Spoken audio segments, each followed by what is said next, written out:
Good evening. Thank you so much for being here for our special call meeting today. It is approximately 6:30. We're going to go ahead and get going tonight. If you would bow with me in a moment of prayer, please. Father, we thank you for this day. We thank you for another opportunity, Lord, to come to your house and do the business of the county. Lord, I pray tonight that you give us wisdom, knowledge, and understanding. Bless all the leaders that are here today. Bless all the people that are here today. Lord, I ask you to do what you always do, and just keep us safe from harm. God, I thank you right now. In your son, Jesus' name we pray. Amen. I pledge of allegiance to the flag of the United States of America and to the republic for which it stands, one nation, under God, indivisible, with liberty and justice for all.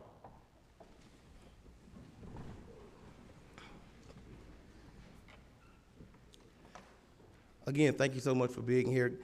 Guys, we are going to go into executive session tonight. Land acquisition, potential litigation, and personnel.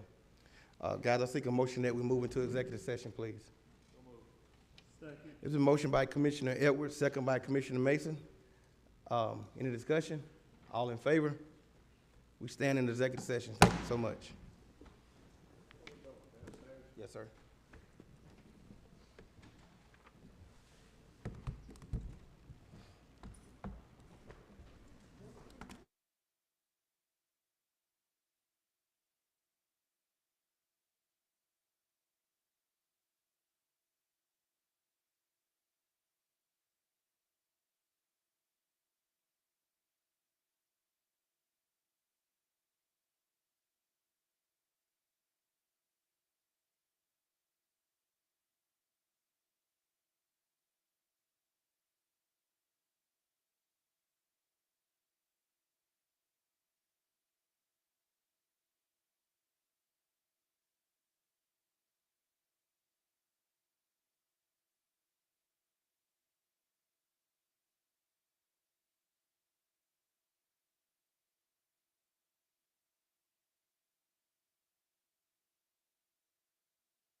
Commission.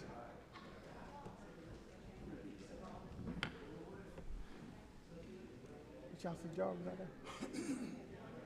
Did you see Jarvis out there? Did you see Jarvis? Did you see Jarvis?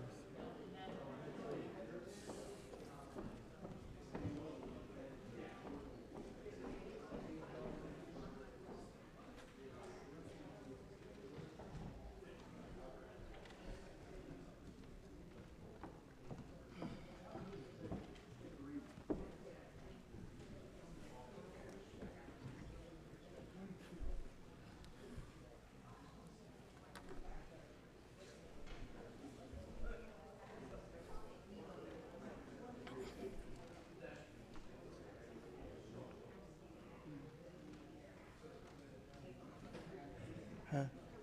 Okay.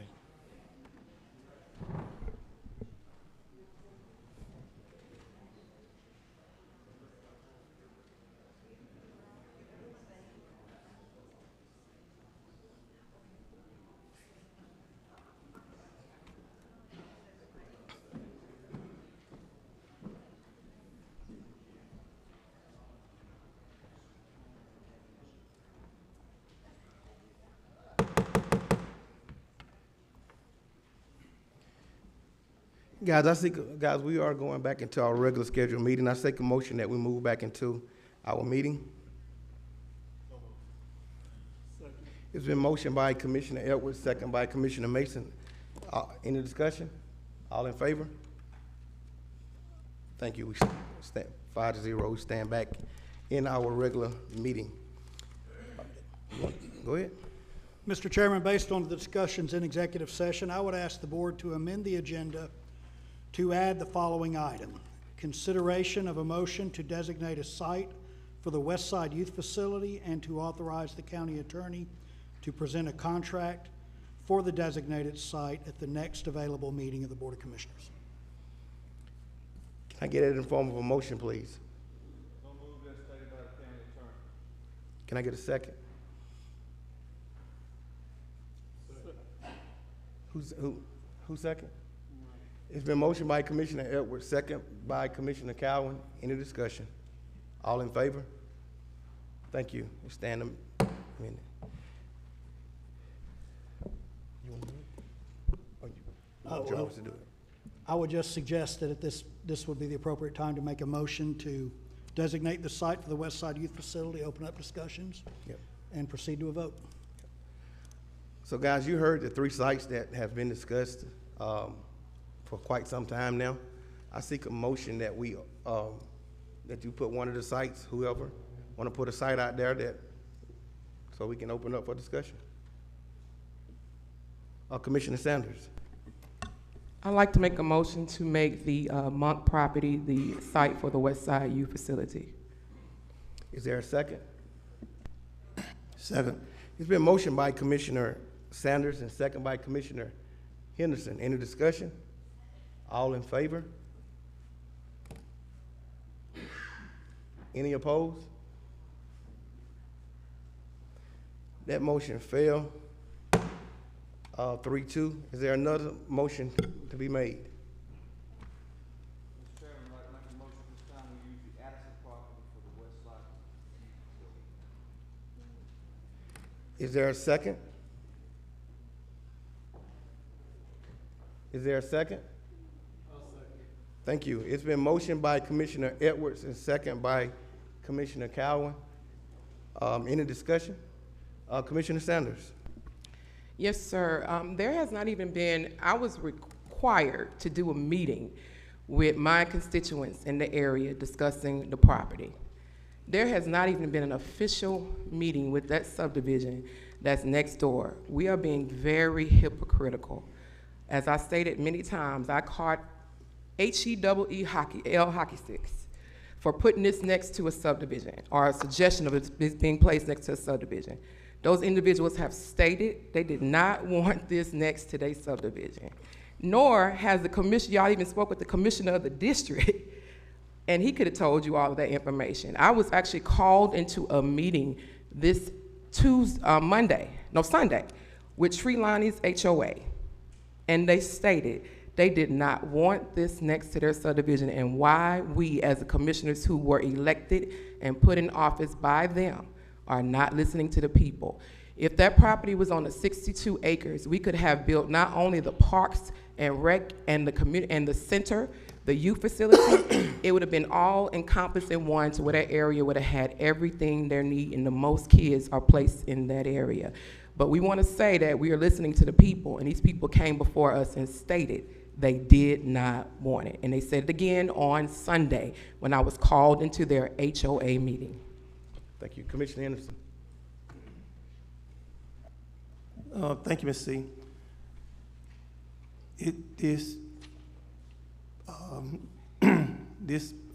I guess park or whatever, it's gonna be placed in District 4. I have always in the district, whether it was Spring Hill, whether it was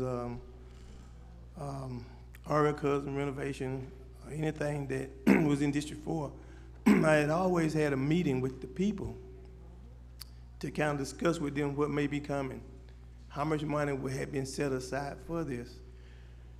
And yet, I've never known in any district out of all 5 districts, whereas the county was gonna come in, didn't take the advice or work with the people. Well, you can forget about me if you want to forget about me. I'm pretty sure I'm probably forgot about several times. But the citizens of Newton County in the surrounding areas, at least talk to them and give their input on something being placed in their community. That property, when I purchased it years ago with the help of the county attorney, it wasn't purchased to be did this way. It was supposed to be, it was purchased to work with the community and hear what they want and their needs are, and if they want it. And the reason why it hadn't been developed, and I could have did prior to this commission, was because the citizens, whereas the park is set almost in the middle of the tree-lined community, told Mr. Jeff Prime, who I had there, who was over at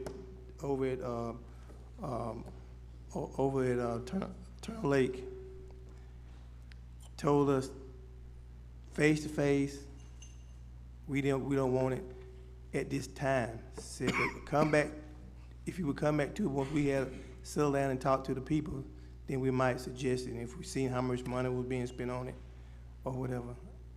But you know, I think it's a disservice in Black History Month that you're gonna go into a community that mostly 2/3 of black people and just do what you used to do in the old time.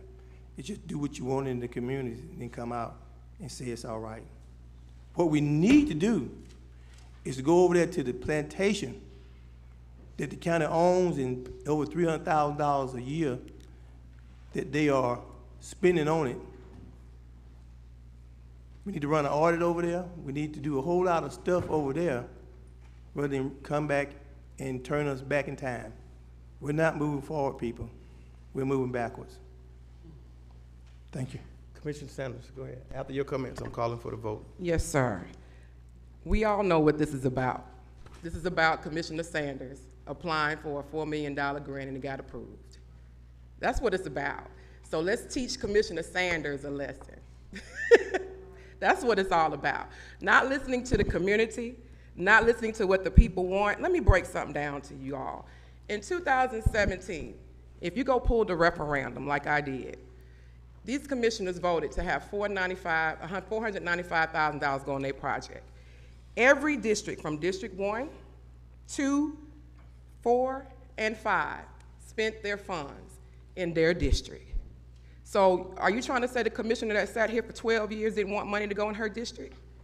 If that was the statement, then that is sad for somebody to sit in this seat for 12 years and not fight for their community and not have projects, parks, and rec in their community. That is awful. And I even voted for her at one point. That is awful. So that's what it's all about. Let's teach Commissioner Sanders a lesson. That's not gonna keep me quiet, that's gonna let y'all know. Let's teach Commissioner Sanders a lesson and put the 4.9 and put it in somebody else's district and the money that she went and got for the district and for the youth in that area, we're gonna put it in another district. Not only that, we're gonna sneak and make the property that was supposed to be donated to the county, the Boys and Girls Club. When they came before this board and presented another property on Brown Bridge Road, and when I did my research and found out the Boys and Girls Club didn't own it, all of a sudden I was told, oh, that was a mistake. Oh, it's a mistake because Commissioner Sanders did her research. That's why it's a mistake. So we have to correct it because I saw it. But that's what it's all about. You're not thinking about the people. These are politicians up here, not public servants. Because public servants serve the community, not themselves, or take it to where, oh, she did this to me, or we did. No, this is business. I was put in this seat to serve the people and to give them what they requested. I didn't just jump in here. I could be doing a whole lot of things. Believe me, I'm not doing this for the money. I could be doing a whole lot of things, but I want to serve my community, and that's what it's all about. So yeah, if the 3 commissioners, as you can see, pay attention, vote for it to go over there, that is a complete issue. And District 3, I hope you are watching, because that's what it's all about. We are playing politics with our children. We are playing politics with our people. We are playing politics with our taxpayers' dollars. Thank you. Thank you. All in favor? Guys, hold on.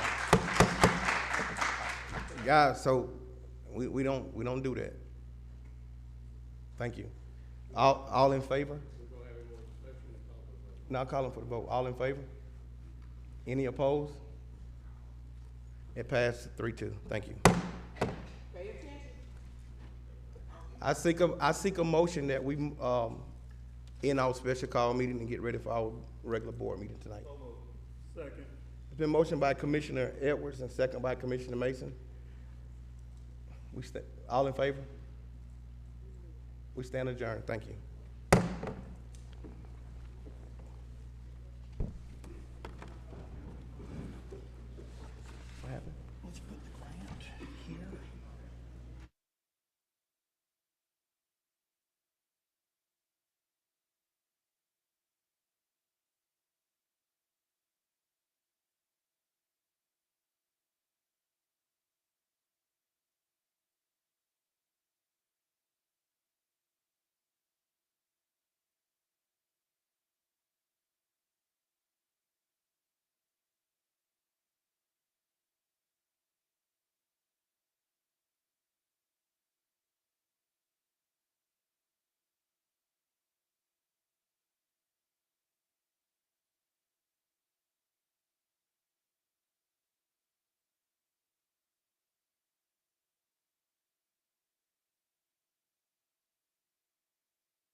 Good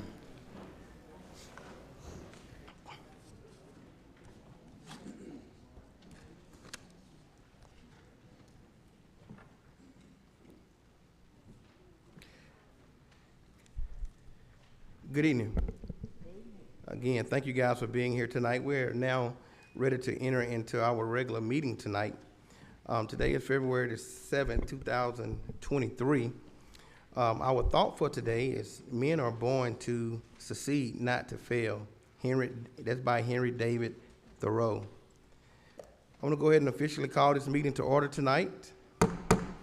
We have a special pastor here tonight. Sir, if you would, please come on up tonight. Pastor Donnell Bethay.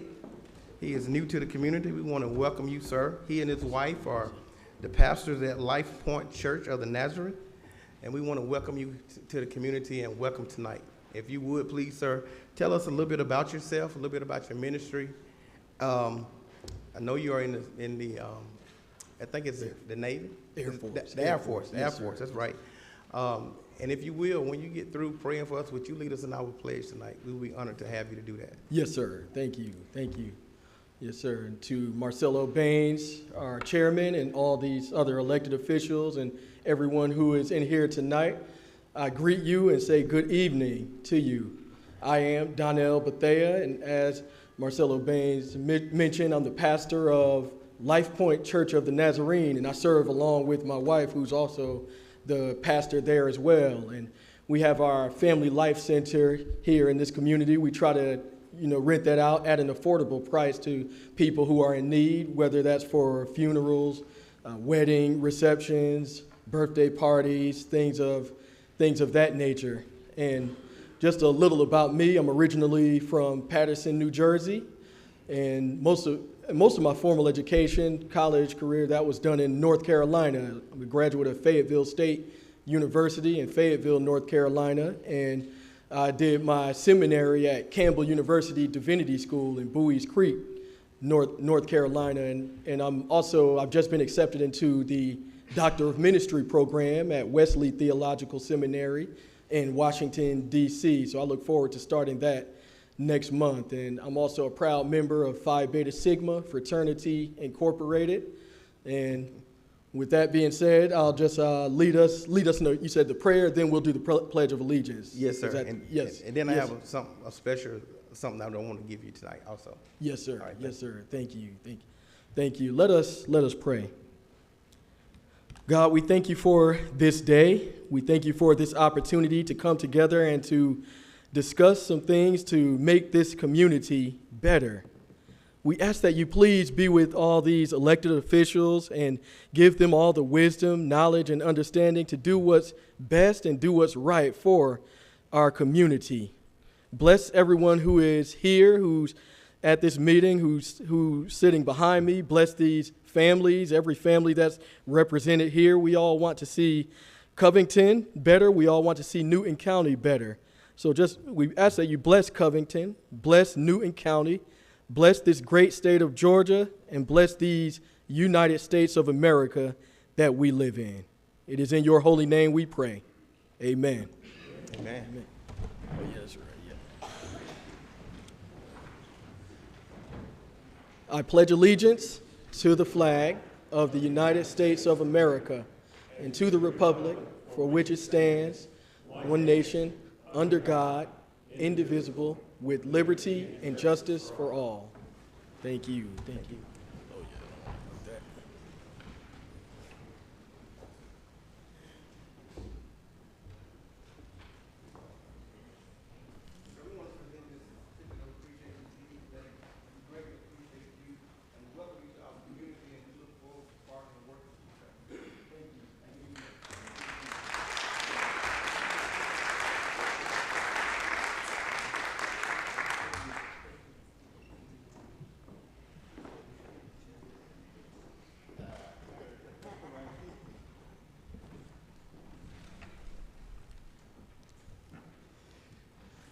Thank you so much for that.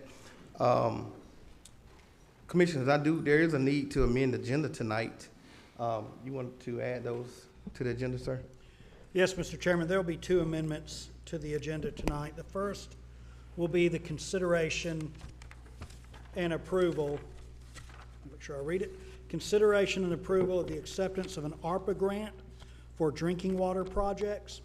And Mr. Chair, I would recommend that that be added as item 24A underneath the existing Cornish Creek project item.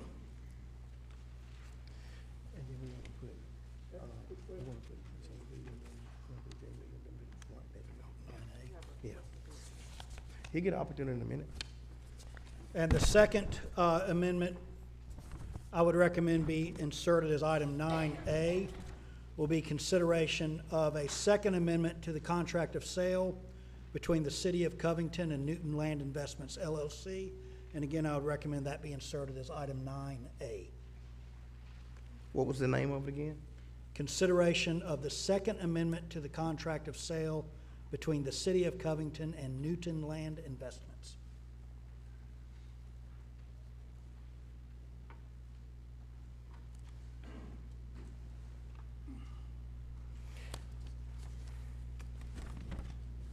Hey, man, let's get a motion on the floor, and then we'll do discussion, sir. I think as soon as we get a motion on the floor, you'll get it. Can I get a motion to amend the agenda, It was please? about the ARPA funding, Mr. Chairman, and I wanted I'm to sorry? see if we could add, it's about the ARPA funding. And I wanted to see if we could add in about the $1 million for the commission that we never, at least I never have. I got a, here, as for, is it done with? Are y'all taken away from us? Do we need a vote? We voted it in for us to have it, but we haven't voted out for us not to have it. And I believe the proper way to do it is to vote it out.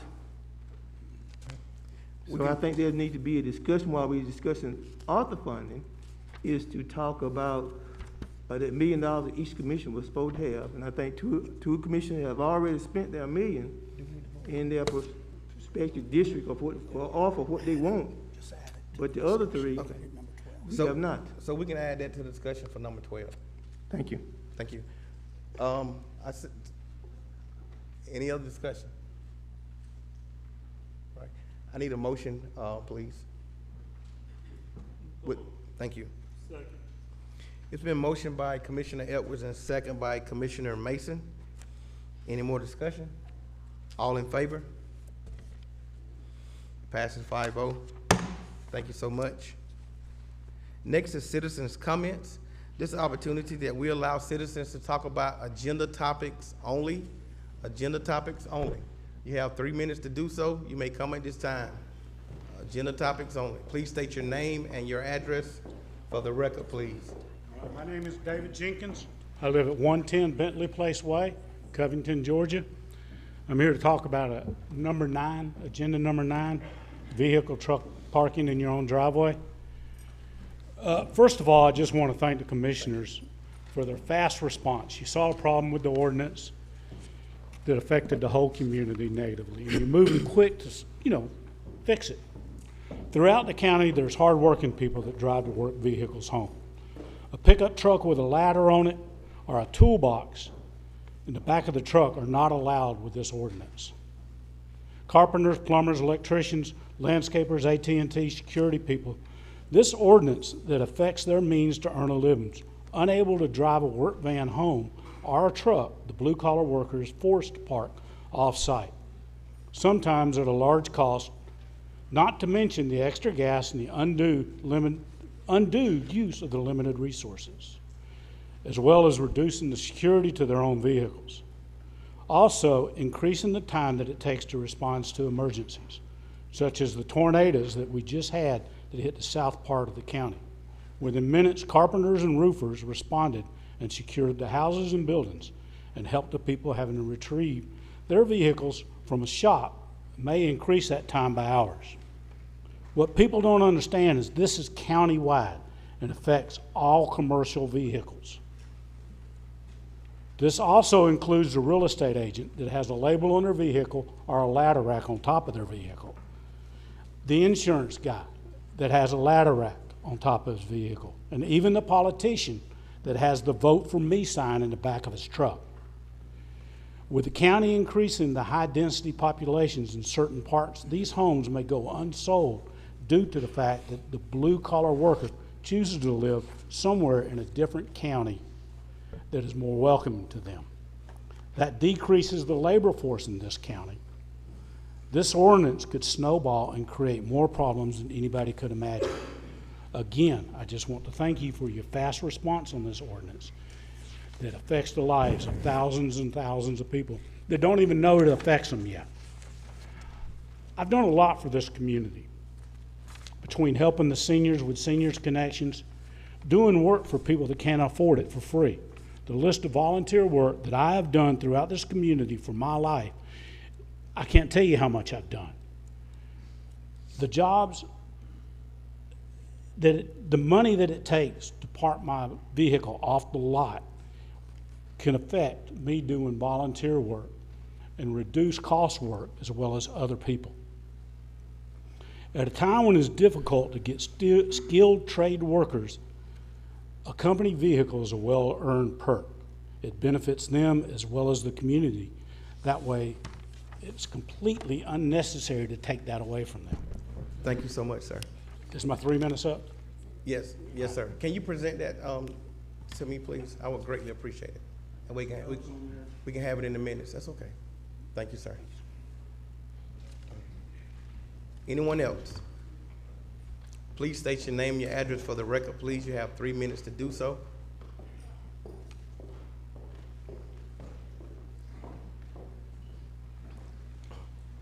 Agenda topics only. Agenda topics only. Number 24. Thank you, sir. My name is Johnny Stone. I reside at 500 Cochran Road in Covington, Georgia. I live about 400 feet from Cornish Creek in the county. The city owns down to the creek, and y'all are going to put water down that far. With that 161,000 square foot building you're building up there on the top of the hill, to go along with that technological center that's already been built, and they've cleared all the timber off on the left-hand side, I don't know what they're going to build over there. But when I moved in there about 20 years ago, there was a sign that said no 18-wheelers past SKC. Well, that sign's gone. So 18-wheelers are going that way. When y'all done the bridge down there on 81, anyhow, the road that goes by the jail, when y'all redone that bridge, everybody in social circle found out that Hazelbrand Road was the best way to Walmart. So traffic on there is tripled. The number of houses down through there is tripled. What I'm asking for you is to join your water to Newton County and put fire hydrants down Hazelbrand Road. The Trussell Highway has it, everybody has it, but we got all that construction going on and there's not one fire hydrant on the other side of Cornish Creek, which is in the county. Thank you. Thank you, sir. Please state your name and your address for the record, please. You have 3 minutes to do so tonight. Good evening. Debbie Harper, President of the Newton Chamber. I'm going to try to talk quick because I want to touch on a couple of topics.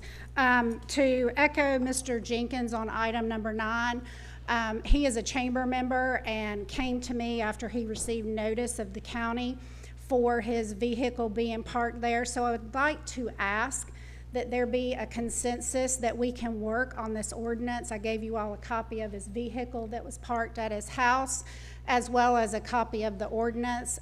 He and I did meet with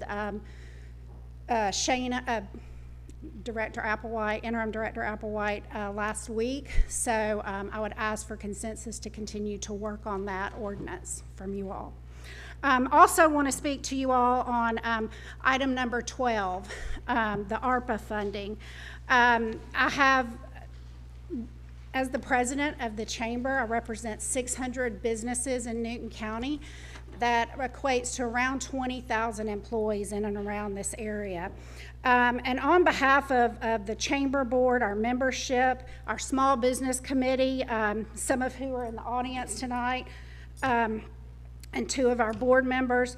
We would like to request that there be a requirement that any business receiving ARPA funding in Newton County have a valid Newton County business license or a valid business license in a municipality that lies within the boundaries of Newton County. I understand this is not a requirement by the Treasury, but it is a requirement by Newton County to operate a business here, and we feel that should mirror that requirement here in the county. There are several metro counties that require this. I have copies of that. To name a few: Clayton, Henry, Cherokee, some of the cities, City of South Fulton, Stonecrest, Conyers, and Norcross. Some of the larger counties have portals, so I was not able to access the questionnaire in those portals, but in my research, the majority do require a valid business license to receive the ARPA funds.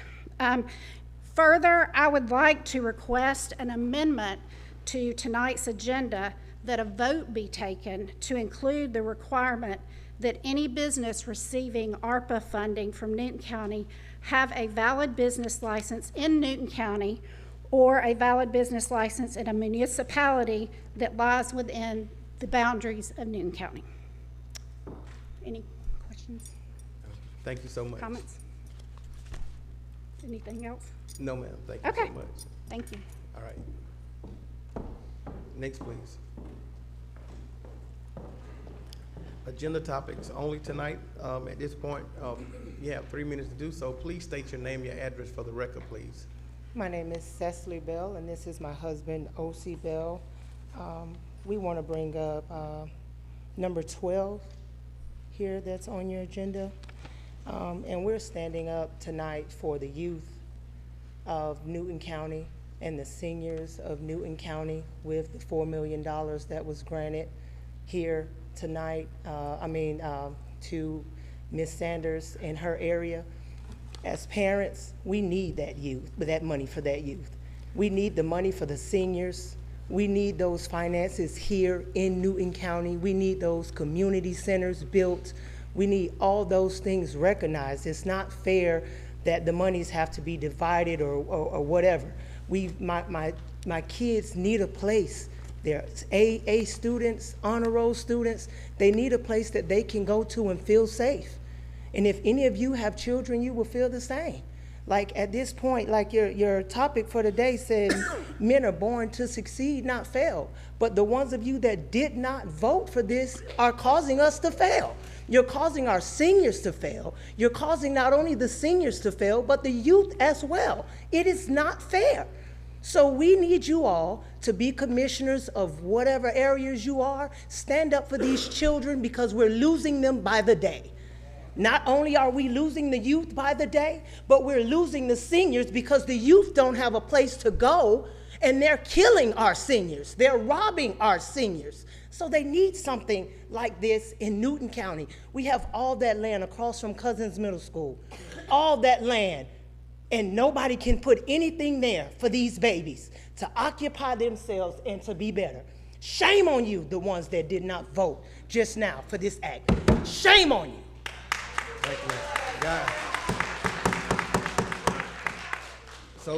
So guys, hold on one second, sir. So let me address you right quick because some of you may not have been here before. Guys, we don't do outbursts.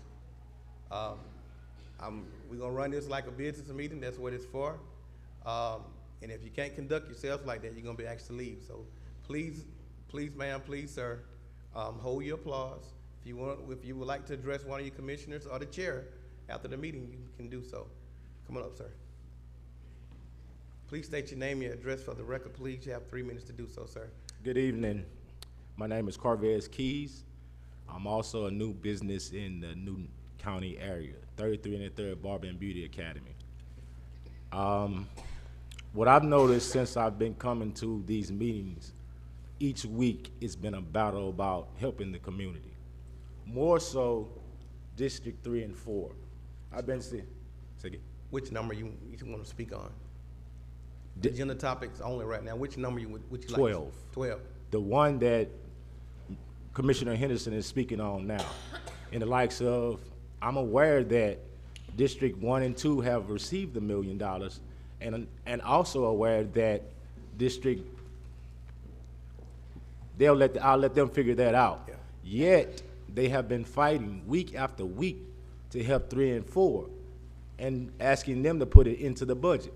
I'm also aware that one of the districts actually made their citizens aware of what was gonna happen to the $1 million if they didn't fight for it before they actually got it. But they got the money already. Why is it still, don't address it, throw it in the trash and putting the money back into the pot, the bigger pot when small businesses are suffering? I'm a brand new business in this county, and I can't get no help. I'm here to help people, teach students how to get to feed themselves. But District 3 and 4 are suffering by hearing each week they don't want to allow the money to be going out to the citizens. Thank you, sir. Next, please. Please state your name and the address for the record, please. This is comments about agenda topics only. Please, agenda topics only. You have 3 minutes to do so. I have my card with my name and address on it. I can hand you. I'm not comfortable giving my You can bring it right here, name and please. my address You can to bring it. people I don't know. You can bring it right here, please. All my information's on there. I am a Newton County citizen.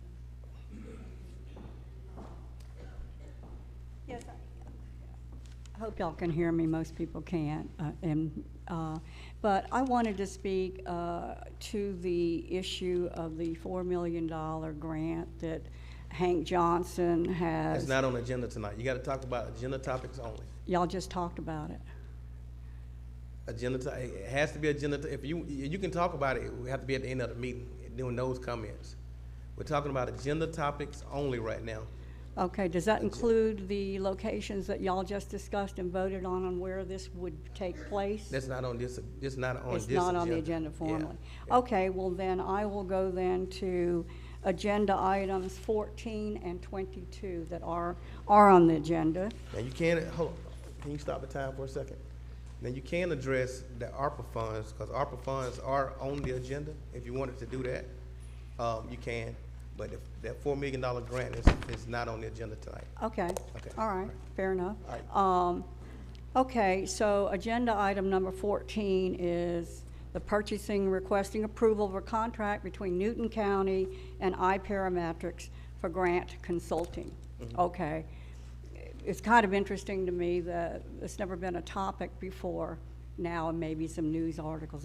Okay, so iParametrics, my question is, was iParametrics selected and was it competitively bid?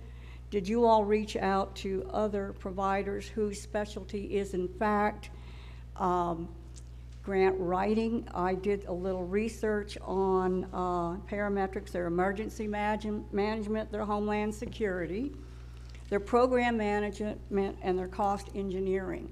Okay, so just as transparency, and I have a background in procurement, where when we were seeking somebody to perform a service for us, then it was competitively bid. Okay, and it was sealed bids, et cetera. So my question for you is that, now this reads, cost not to exceed $10,000 per grant, which kind of leaves a little question mark in that it is repeated, and this is not in the budget currently, and it's repeated again, but with one thing different on item number 22 on the agenda, also about iParametrics. Grant amount, cost not to exceed grant amount. Have y'all done your research on what the average grant writer gets per hour in the Georgia area? Because it's $22 per hour on average. So if iParametrics has been selected, how did that occur? Did you all have a role in having a voice in that? Question mark. Maybe you did. I'm just going by what we see.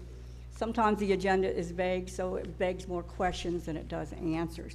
So I'm going to run out of time, but I'd like to know if Newton County And by the way, as one Newton County, we really would like the constituents and citizens of this county would like y'all to really behave like one Newton County, okay? So that's my primary question, and that would apply to anything that we award contracts to. Is it done competitively, and how does that look like on the ground? Thank you. Thank you. Thank you so much. Next, please. Please state your name and your address for the record, please. You have 3 minutes to do so. Thank you so much. Good evening. My name is Annette Alston. I'm president of the Trelawney Homeowners Association. And I'm going to be up later on to speak on the Boys and Girls Club that they're apparently planning on adjoining the Trelawney and into our area. But right now, I want to talk about agenda item 9, dealing with the truck ordinance, which on the agenda, and I pulled up the agenda early, it doesn't give details on what that ordinance is. And so my concern is, if you're going to have a discussion on something, number one, give the people an idea of what the discussion is going to be about. What is this ordinance about ahead of time, so people know what to address. I will say that we are already having problems with parking on the street. Too many cars parking on the street, both sides of the street. Some streets are narrow, which prevents delivery trucks, emergency vehicles from getting up the street. How much worse is that going to be? How much is this going to be compounded if you allow trucks to park on the street as well? So I want you to think about that. When you make a decision on the ordinance, there should not be trucks parked on some of these streets, particularly within HOA subdivisions, because a lot of these streets are not big, and it causes a danger. Larger trucks cause even a bigger danger, because you don't know what could happen in terms of a truck rolling into another house across the street from it, whatever. It could cause a lot of damage. So we just, we try not to, I want you to think about that when you make a decision on this ordinance, and also please give people a heads up as to what's in the ordinance before this day, okay? Thank you. Thank you, ma'am. Next, please. Please state your name and your address for the record, please. You have 3 minutes to do so. Agenda topics only. My name is Shireen Lena. I live at 474 Smith Store Road. I need to know, trying to find out what is on the topics number 9 of what is in the ordinance of the truck parking. Does anybody know? Is it commercial trucks, or are they industrial trucks? Are they dump trucks? Semi-trucks? You can make your comments. You can make your comments, and you can approach one of your commissioners or the chair if you would like after the meeting. But make your comments, and we'll take you and put them in the Well, minutes. the comments is that I've had issues with people with their commercial vehicles on their property and not getting fined for them, or getting extensions, or code enforcement not doing their job. And not to mention that it causes a lot of wear and tear on the roads, maintaining their vehicles on the property, having their employees show up on the property to pick up the vehicles. And this is a residential area, okay? This should not happen to happen. And this has been going on for months. So I just want to know what's going to happen with the ordinance. That's all, because I believe that one commercial vehicle has to be on 10 acres of property, and if so, it has to be in an enclosure or parked behind the person's home, and none of that's been done. So I just want to know, what exactly is going to go on with these ordinances when it comes to truck parking. That's all. Anyone else? Anyone else? Thank you. Citizen comments is closed. Chairman's report tonight. We have our audit update. Martin Jenkins is here tonight. Mr. David Irvin is here tonight. If you would please come on up.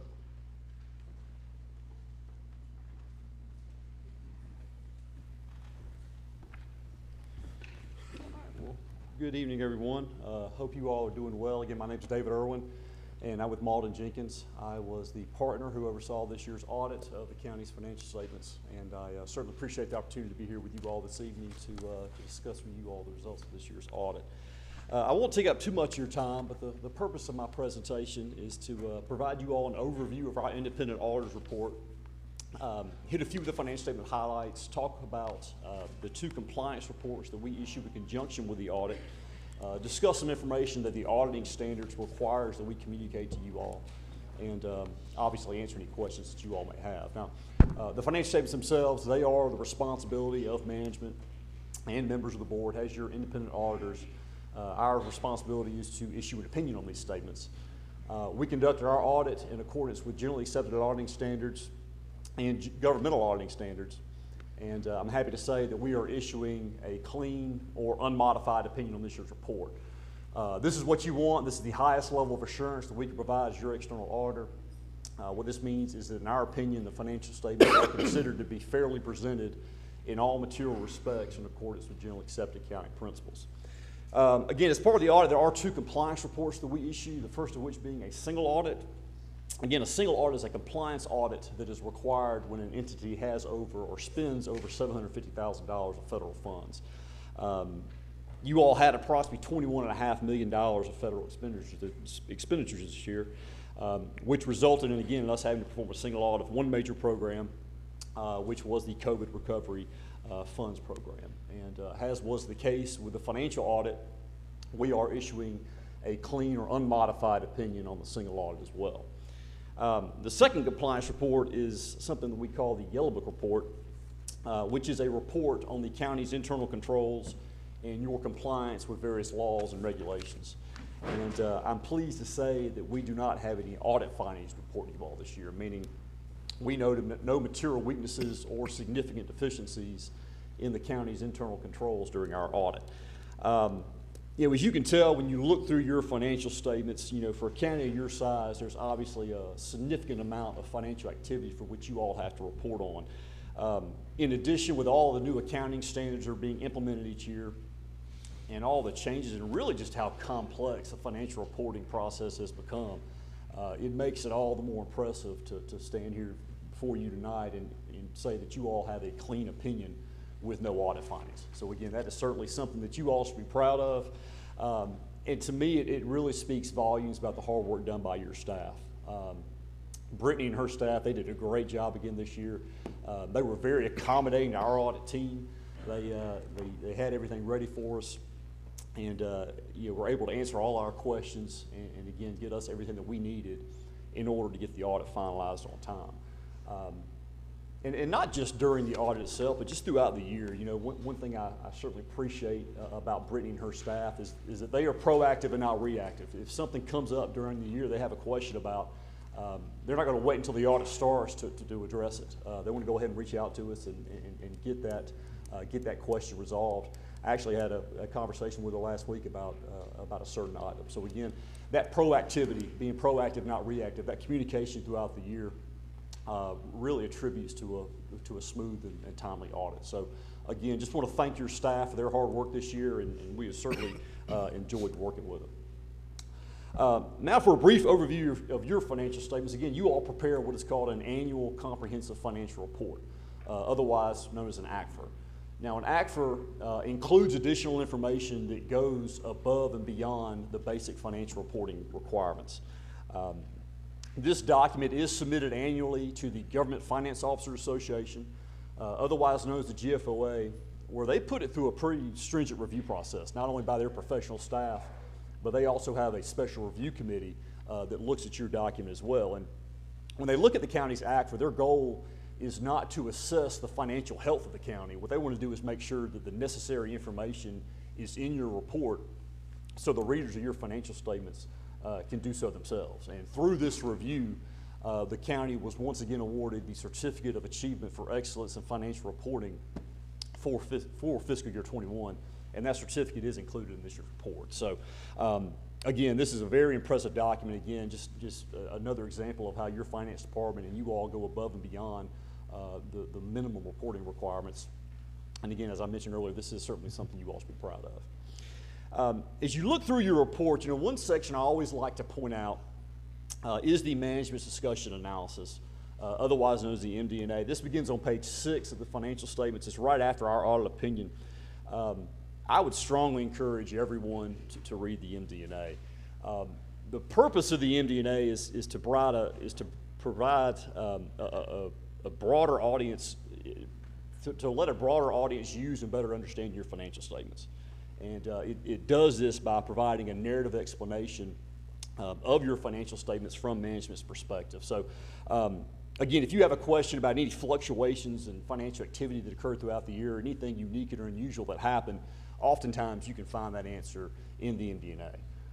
Again, this section does a really good job of summarizing the financial statements and providing the reader a broad overview of the financial activity that occurred during the year. So again, if you can, I would strongly encourage you all to read the MD&A. To briefly discuss the financial highlights, you know, of all the county's funds, if I'm in your shoes, the most interest to me would be the general fund. Again, it's the main operating fund of the county, and it's where the majority of your revenues are received and funds expended.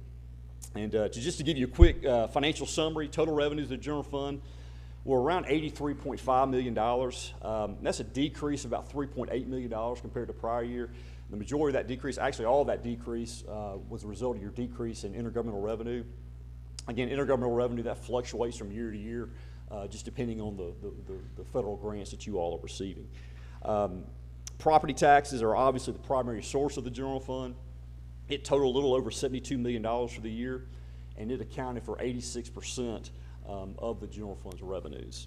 A couple of the financial revenue sources worth noting: you all had approximately $5.3 million in charges for services and around $1.7 million in licenses and permits for the year.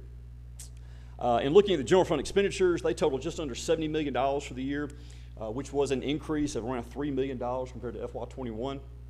Once again, no surprise, the majority of these expenditures are for public safety, which was around $40 million, and that counted for approximately 57% of your general fund's expenditures.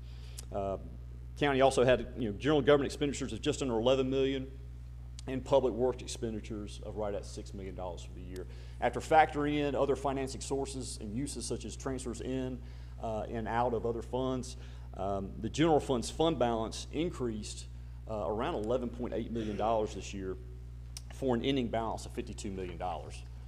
And one thing I always like to remind people when we talk about fund balance, you know, fund balance is not what you all have in the form of cash to spend as you see fit. Fund balance is merely the difference between assets and liabilities, only a portion of which is available cash. Additionally, another thing to keep in mind is the general fund incurs expenditures of approximately $5.8 million per month. So you all ended the year with an unassigned fund balance equal to approximately 9 months worth of operating expenditures, and that's strong, especially for a June 30 year end. However, with you all being a June 30 year end, you know, it's good to see that you all have that strong fund balance, because those revenues, that fund balance is needed during the months of July through November when your revenues are typically down. But again, for you all to be a June 30 year end and have 9 months worth of unassigned fund balance is strong, and it's certainly something that you all should be proud of. Aside from the general fund, you know, you all have other numerous governmental funds, your special revenue funds, your capital projects funds. For the sake of time, I won't go into those in detail, but overall, those are all in good shape financially as well. A couple of the funds I do want to briefly mention are the county's 2 major enterprise funds, which again are your water sewer fund and your solid waste fund. You know, enterprise funds, they're used to record transactions in a manner, some of that of a private sector business. The goal of these funds are to be self-sufficient and to generate sufficient operating revenues to cover their operating expenses. And both the water sewer fund and the solid waste fund had operating income this year. Water sewer was around $3.9 million, and solid waste fund was $900,000 for the year. Again, both funds had operating income and generated strong positive operating cash flows. So again, that's certainly what you all want to see out of your enterprise funds. One final item to discuss with you all, again, is just information that the auditing standards requires that we communicate. With you all receiving a clean opinion and no audit findings, it's really essentially formality, but we had no disagreements with management. We received full cooperation from county management and staff. There were no, as I said, there were no disagreements. There were no significant issues discussed that would have negatively affected the financial statements. And again, we are independent of the county as required by governmental auditing standards. And with that, unless anybody has any questions, that concludes my presentation. But I do want to thank your staff again for their hard work this year, and we certainly appreciate the opportunity to be of service to you all. Yes, sir. Thank you, sir. First of all, we want to thank Brittany and her team for doing an amazing job with the finances. I think Commissioner Sanders was first. I'm sorry, can you repeat the number you said was the revenue for solid waste? Well, your operating income, let me get to that section here. You had operating revenues of $5.5 million, back out operating expenses around 4.6, which is an operating income of $909,000. So the profit basically is $900,000 coming in? Yes. So, and the reason why I asked that, because we're spending more out now that it's an authority than we did when it was under the county. Okay. We spent Not even close. Okay. Guys, we're not gonna do that. Commissioner Henderson, did you have a question? Go ahead, sir. Yes, I did, Mr. Chairman. Thank you. My question is this: by us, the county as a whole, have no insurance. Would that have any bearing on your study as far as what you done? In other words, we self-insured. Mm-hmm. And so, would that affect anything in a way, or has it, or have you looked at, was that a part of the audit? It is part of the audit, and no, we had no issues. So if we were to have something major, or somebody get hurt, and by us being just self-insured, then it don't mean too much. We probably take part of $50 million and pay it if it was not over that. So we don't need, so we could stay, so in other words, in your audit, we could stay self-insured and that'll be okay. Yeah, yes, again, but we noted no issues during our testing of that. Thank you, sir. Anyone else? Anyone else? Commissioner Cowell. Just a quick paragraph, I guess. What is your opinion of the financial state of the county? I was impressed. Again, I go back to your fund balance, your general fund. GFOA, which again is the organization for which you submit your report for certification. Can you talk in the mic for us, please? Thank you, sir. Sorry. GFOA, which again is the organization for which you submit your report, when they talk about fund balance, they're looking at, they suggest, depending on your year end, they suggest 4 to 6 months worth of unassigned fund balance, and you all are sitting in 9 months worth of unassigned fund balance. So again, that's really good to see. Good. Thank you. Mm-hmm. Thank you. Any other question? Mr. Sims. Thank you, Mr. Chairman. I just wanted to acknowledge the Finance Department under the leadership of Director White for doing a great job. This says a lot about our Finance Department as well as her leadership, and I'd like to just applaud her for her efforts. Yeah.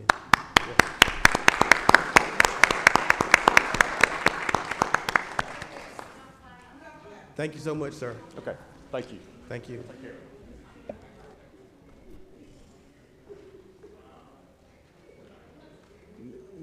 Next on the agenda, guys.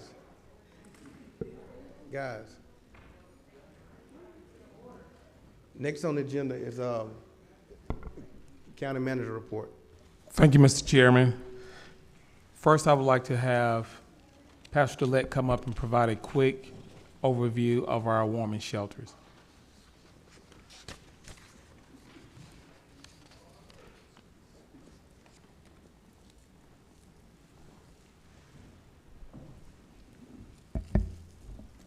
Good evening, Chair, Commissioners. Good evening. County Manager, I'm here to give a quick report.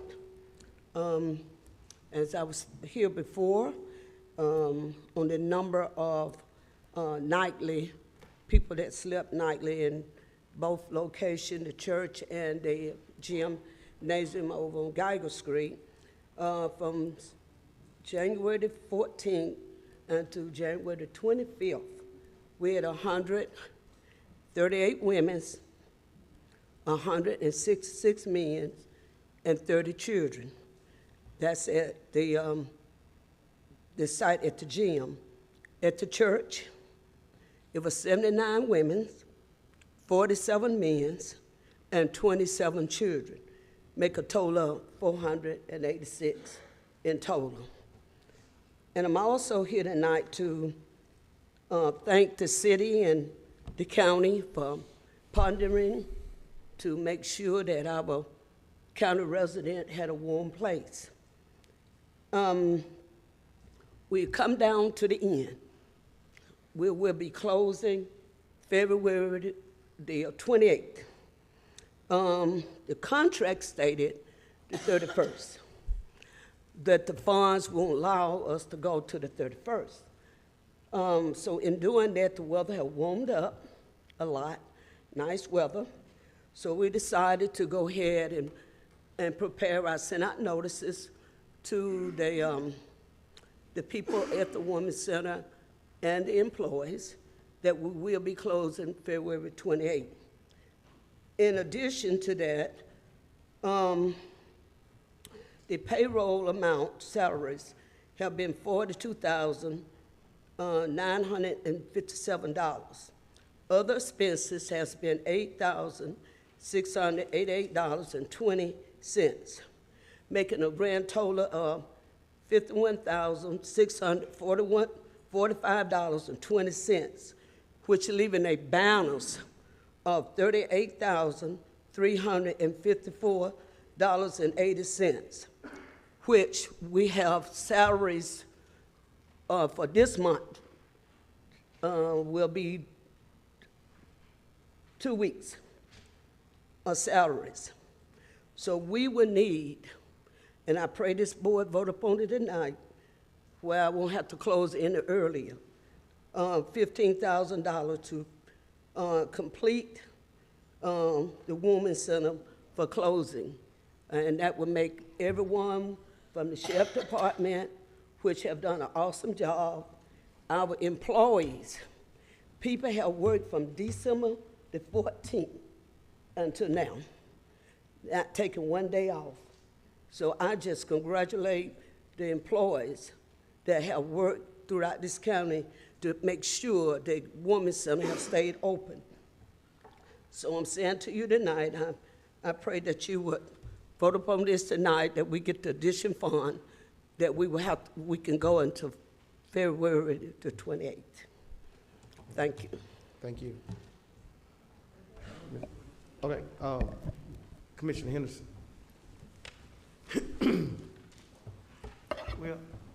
Well, first of all, Reverend, I just want to thank you for, doing what you have did in the community for several years, and that's really something good. So, people can come to the gym, historic gym over on Geiger Street, and to the what you said, to the 28th of this month. They still can come to the 28th. Yes. And we need to give an additional 15,000 and somewhat cents in order. For salaries? Yes, ma'am. Oh, yes, ma'am. No doubt. What I'm saying, I'm kind of figuring what we need to do in order to get to where we need to be at to the 28th. Because there's been a couple that's been called in my house, and they have one small child. Yes, ma'am. There's been a couple that's been called in my house. They have one small child, and she's pregnant, and then they're having to move. And I would bring them in my house, but we're full already with just folks who live in my home. And so if we could get them over to the warming shelter, I guess now up until the 28th, and then maybe we can try to help them figure out something else after then. That will work. Yes, ma'am. Thank you once again, Reverend. Thank you. You get your question?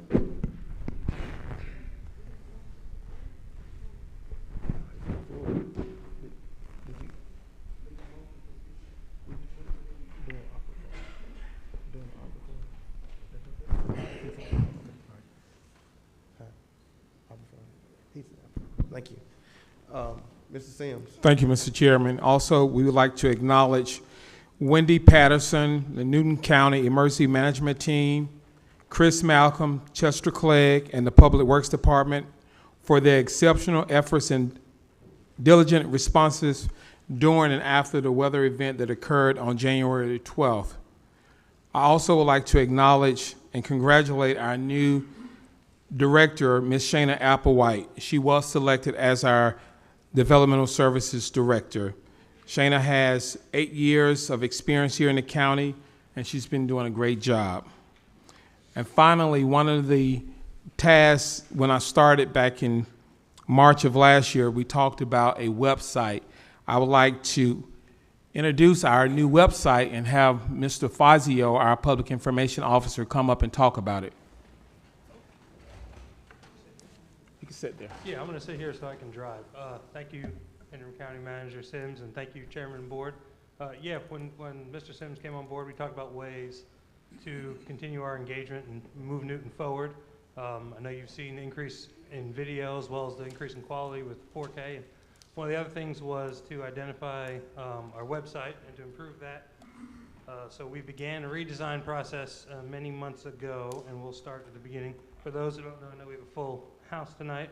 You can either go to co.newton.ga.us or alias ncboc.com for Newton County Board of Commissioners. You see we have new colors. You see a 4K video that Mr. James Tucker produced out of our office that goes and just kind of brings us into modern times, if you will, on the website. We still have the menu. It's a little more legible now. It also looks good on the cell phones. I don't know if you've seen that yet. We've identified, through analytics, what people are clicking on and what they're looking for our website for, and we have placed those in easy-to-access buttons, of course. If they're looking for something, search bar, right there when you find it. So that will help our citizens and visitors alike navigate. We also added these menus to help navigate as well. I know people tell me it was a little difficult to find things, wasn't as smooth, so we tried to put things that people look for in multiple places. Down here we have more news items that we're able to show off for the public who does come and look at our website. Scroll a little further down, the part that I've enjoyed developing was the Transparency Center. The meetings, the most recent meeting is placed in the video so people can watch the most recent video. Also, we have SPLOS projects, finance, paving, and board meetings. I will click on one depending on the internet. SPLOS projects will bring you to a story map, and for time's sake, it takes a little while with our internet in here, but also our finance, and you can look at all of our agendas and so on and so forth. Continue down calendar, as we always had. Facebook, with our firewalls in here, we can't look at the Facebook in our work computers, so that's why that's not showing up. But this is a project that we've been working on for some time. I'd like to thank Greg, our IT director, for helping out, as well as a few other employees, Shana Applewhite, Scott Sorokin, Ms. Waka, Mr. James in the back. We rolled out last Tuesday, January 31st, so we're excited for that and hope you enjoy it, and so far it's gotten good reviews. So thank you. And if I may. Thank you, sir. If I may. Thank you. While I have the mic, I know we talked about this earlier, Mr. Sims. Also, one of the things, if you look up, you're all in 4K cameras now. You've seen previously we had monitors and computers added. I hope you can hear the sound better in here. We've got a new soundboard, sound mixer. You've got they said it can't. It's okay. We'll work on it. You've got cameras behind you. You've got cameras in front of you. You're streaming live. So yeah, those are improvements we also made to improve our engagement and keep moving it forward. Thank you. That's everything? Yes, sir. Thank you, sir. Mr. Chairman, the next item we have on the agenda is item number 8, the consent agenda. The first item being a District 3 appointment to the Planning Commission, Ms. Tiffany Benton. Thank you. Ms. Tiffany, if you would please stand, we will be recognized. We greatly appreciate you and your willingness to serve. Thank you so much. We see you all over the place, the things that you and your family is doing, your son Justin is doing in the community. So congratulations on all the things that he is accomplished. And thank you so much for being willing to serve your community. Thank you. Commissioners, with that being said, I seek a motion that we approve. Uh-huh.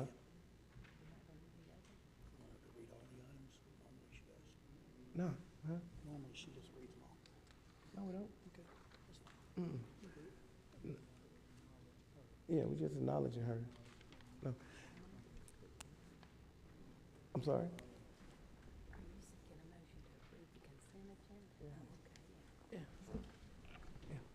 Again, thank you so much for being willing to serve your community. With that being said, Commissioners, I seek a motion that we approve the consent agenda. Second. It's been motioned by Commissioner Edwards and second by Commissioner Mason. Any discussion? All in favor? It passes 5-0. Thank you so much. Mr. Chairman, we're on item number 9, items for discussion and consideration. This is item number 9, the discussion of truck parking ordinance in residential areas and communities. Thank you so much. I think Commissioner Cowan had wanted to speak to you guys on this. Thank you, Mr. Chairman. I had several calls from people, and I didn't realize our ordinance had such an impact on small business people, particularly people that do business out of their vehicles, like a air conditioning unit or air conditioning job or a electrical job, anything like that. These people or these citizens were parking their vehicle at home because they pretty much work from home and go do their job. They don't have another place to go park their vehicle. And I looked through the ordinance, and we talked with several folks, but I don't think the intent when we drafted the ordinance was to prohibit a small businessman from utilizing a vehicle and parking it with some degree of obscurity or whatever at his house. I think we were trying, the ordinance was written at the time, was designed to prohibit tractor trailers and things like that from being parked. And of course, we don't like that. There are some issues with trucks like wrecker services that pull for the county. It doesn't make sense for the driver to go to the impound lot to drive and pick up a wrecker and then go to the county wherever the accident scene is or whatever they're having to do that for. So that seemed to have those type of vehicles seem to have an impact. So, or the ordinance had an impact on people trying to manage those type of vehicles. I asked that the county attorney take a look at revamping some things with our county ordinance and some of the issues that have come up with it.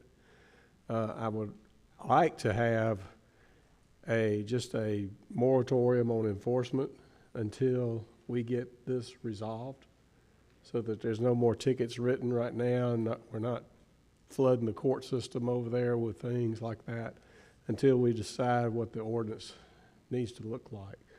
So that's what I would like to ask the board to consider.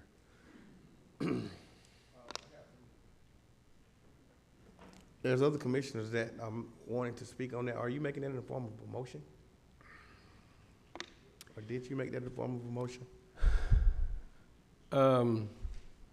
Yeah, I'd like to make a motion that we ask our county attorney to redraft the ordinance as it applies to commercial vehicles in residential areas.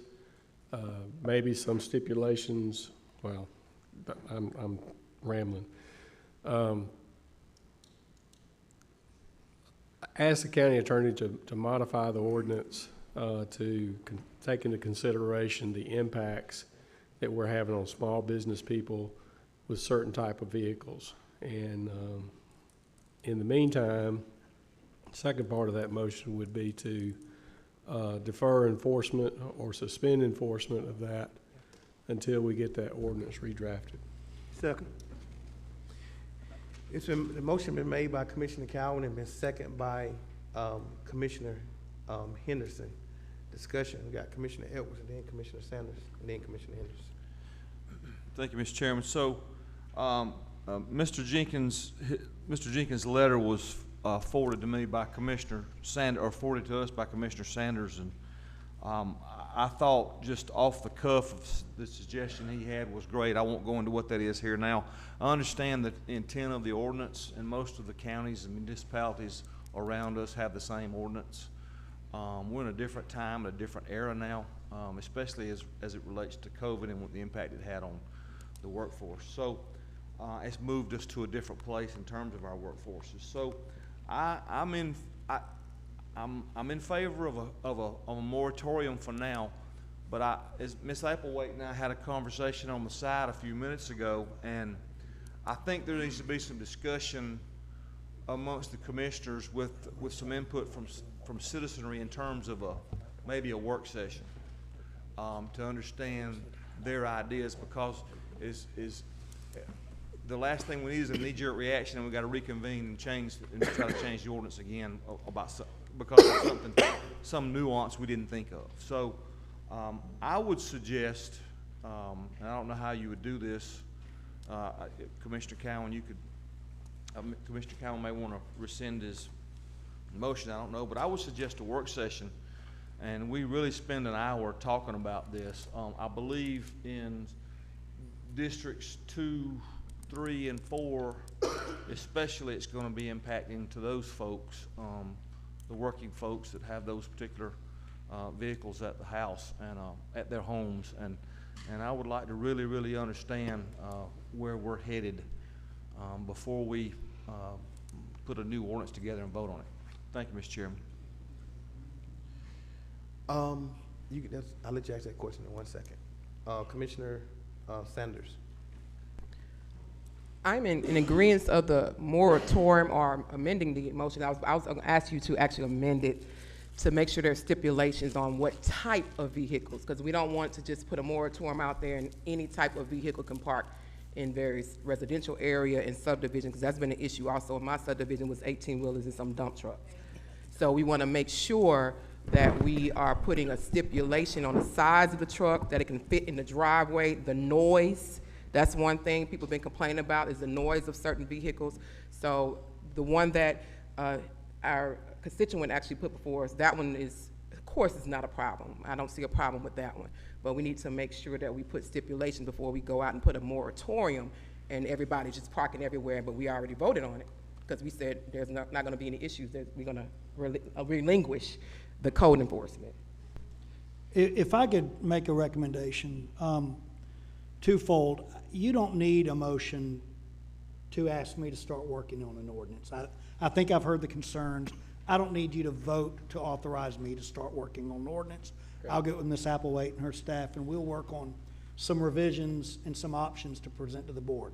As far as a moratorium goes, I would recommend against a moratorium, and let me explain why. I don't want you to create tonight essentially a new ordinance that would likely be unenforceable because you're not complying with the zoning procedures law.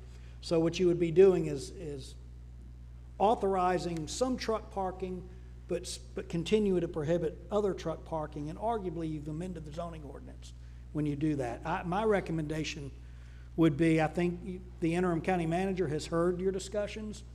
The code enforcement staff reports to him. I think he could direct code enforcement staff to use some discretion in issuing citations while we work through this problem, and we can have a product to deliver back to you for consideration relatively quickly. And if we can get it done, if we get it done between meetings, perhaps the right thing to do would be to schedule a workshop meeting. Okay. But in any case, you're going to have to comply with the zoning procedures law to do this. Let me get Commissioner Henderson then. Commissioner Mason, then you. Go ahead, Commissioner. Well, I just want to just add just a little bit to it. I was here because I've been here for a long time.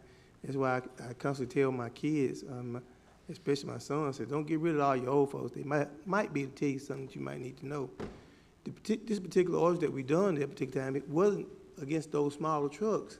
It was because there was a lot of tractor trailer trucks parking in the front of their yards. And so the order was supposed to have those trucks park in the back of the homes they could, or either behind some kind of shelter or something out of view of the road. And so I think when they would start, since I just now learned of this, started issuing all those tickets, they were issuing tickets to the wrong folk. They should have been issuing those people those tickets. And if they didn't know the ordinance, and that's what I always say, ask somebody who might know, who might give you a little insight. And it's one or two people on this board, and most of the old ordinance that might know something. It would be myself or Miss Jackie Smith. And if you were to have a conversation either with me or Miss Jackie, then I'm pretty sure she would have told you that it was just for those big old trailer trucks. It wasn't anything there. So we can pay Patrick to go and more money to go out here and say, oh, and give him more money, or we can just go back and look at the ordinance for less money and see exactly what it says. Or possibly, if you don't take my word for it, ask somebody else. And that's all it was, to park those big trucks in the back of the yards. And give everybody who you have given a ticket to, those smaller trucks, to give them their money back. Thank you. Commissioner Mason. Thank you, Mr. Chair. I was just going to basically talk about an amendment of Commissioner Cowan's motion. Okay. But I think Patrick kind of clarified that as well, so I really didn't have a question. Okay. All right. Thank you. Commissioner Cowan. Okay, so I will withdraw my motion, and I guess you'll withdraw your second. I withdraw my second. I guess everybody knows what to do now, right? Okay. Thank you. Chairman, the next item on the agenda is item number 9A that was added, consideration and approval of the Second Amendment to contract of the sale between the City of Covington and Newton Land Investments. Thank you. Mr. Jockstetter. Chair and Board, as you may recall, in January of 2002, the county entered into an intergovernmental agreement with the City of Covington with respect to the jointly owned property that is kind of known as the Newton Covington Industrial Park property. That intergovernmental agreement authorized the city to manage, market, and sell property on behalf of the county and the city. It was specifically addressed a 35 plus or minus acre parcel that was to be sold to Newton Land Investments. After the sale of that property, the proceeds would be split between the city and the county. The board approved that intergovernmental agreement in January of 2002. Since then, the city and Newton Land Investments have revised the contract and have reduced the area to be sold from 35 acres to 11 acres. Brian, could you put up that one? So on the screen is the original property that was subject to the initial agreement. And if you'll, just to orient you, north on that property is straight up. And the parcel of property, the 35 acres, is sort of the upside down L-shaped property. It fronts Highway 142, goes back and sort of looks like an upside down L. The new contract, Brian, if you could put the other plat up. That's right. The new contract has reduced the amount of property to be sold to 11 acres, which is the 11 acres at the end of that little bulb with the cul-de-sac. So instead of 35 acres, it's now that smaller 11-acre portion. The City of Covington has approved the amendment to the contract and has approved the 11 acres to be sold rather than the entire 35 acres. The intergovernmental agreement arguably provides the City of Covington that authority, but we want this board to go ahead and authorize and ratify that action so that the city can proceed with that sale. Upon closing of the sale, the proceeds will be divided between the city and the county. I'm happy to answer any questions you might have about it. Thank you, sir. Commissioners, any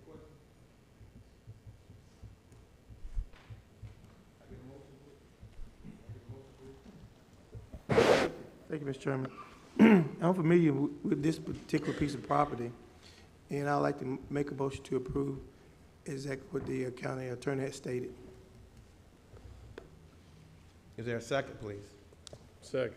It's been motioned by Commissioner Henderson and second by Commissioner Cowan. Any discussion? All in favor? It passes 5-0. Thank you so much. Mr. Chair, we have the next item on the agenda is item number 10, also by Mr. Patrick Jogstead, our County Attorney, Finance, seeking approval of Resolution R020723. Thank you, sir. Good evening again. As you are all aware, back in August of 2002, this board authorized the SPLOST measure to be placed on the ballot, and in November of 2022, the voters of Newton County, Georgia approved the extension of the SPLOST, and together with the approval of the imposition of the SPLOST tax, the voters of the county also approved the issuance of general obligation debt by the county in an amount up to $24,900,000. In order to proceed with the issuance of that debt, this board and the Board of Elections both have to formally declare the results of the election such that we have formally acknowledged that this SPLOST referendum is passed. This is step one in the process to issue the bonds. Here tonight is Mr. Roger Murray, who you all know as bond counsel. He's been doing this work for Newton County for a number of years. We are in the early stages. We'll proceed relatively quickly after you approve this resolution tonight, and we'll be back in front of you in the relative near future to issue the debt, and we'll at that point be able to describe to you the projects that we anticipate to finance. So what I need tonight is a resolution, approval of the resolution to declare the results of the election. Thank you, sir. Can I get a motion, please? Commissioner Mason. Thank you, Mr. Chair. I'd like to make a motion that we approve, seeking the approval of Resolution R020723, which is a resolution of the Board of Commissioners of Newton County declaring the results of an election determining the continuation of a 1% sales and use tax and the issuance of general obligation debt by Newton County and for other related purposes. Can I get a second, please? Second. It's been motioned by Commissioner Mason and second by Commissioner Edwards. Any discussion? Commissioner Sanders? Patrick, I'm glad you're standing up here. Can you explain, because I had this question asked to me from SPLOST, people who are on the SPLOST committee, and those who have sent it to me, and also I got this from ACCG. Can you explain about SPLOST dollars and nonprofits? I want to make sure before I vote that I'm voting correctly in regards to SPLOST dollars being given to nonprofits. Well, the SPLOST law requires that all of your SPLOST funds be built for capital projects or be submitted for capital projects. You cannot use SPLOST funds to fund operations. You can only use SPLOST for capital projects. Capital and projects, in order to be a capital project that's authorized to be funded through SPLOST, it must be either owned or operated by the county. So there are limitations. Now that doesn't mean that SPLOST funds could be used to build a building that's ultimately houses a nonprofit, provided it's performing a governmental or quasi-governmental service. But the funds aren't not unlike your ARPA funds, where you can give ARPA funds to fund operations of nonprofits. You can't do that with SPLOST dollars. SPLOST dollars are limited to capital outlay projects. In other words, you got to build something, whether it's a road, a building, something like that. You have to build something. So for clarity, the funding for SPLOST, which basically in the SPLOST law, you cannot give the funding to nonprofits. That's right. You can't hand a check over to a nonprofit entity. So, Patrick, can you please explain how we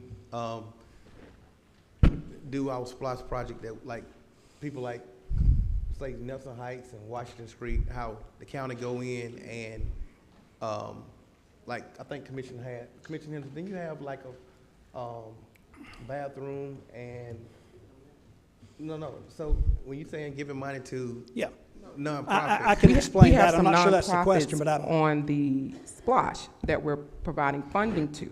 That's on the SPLOST referendum.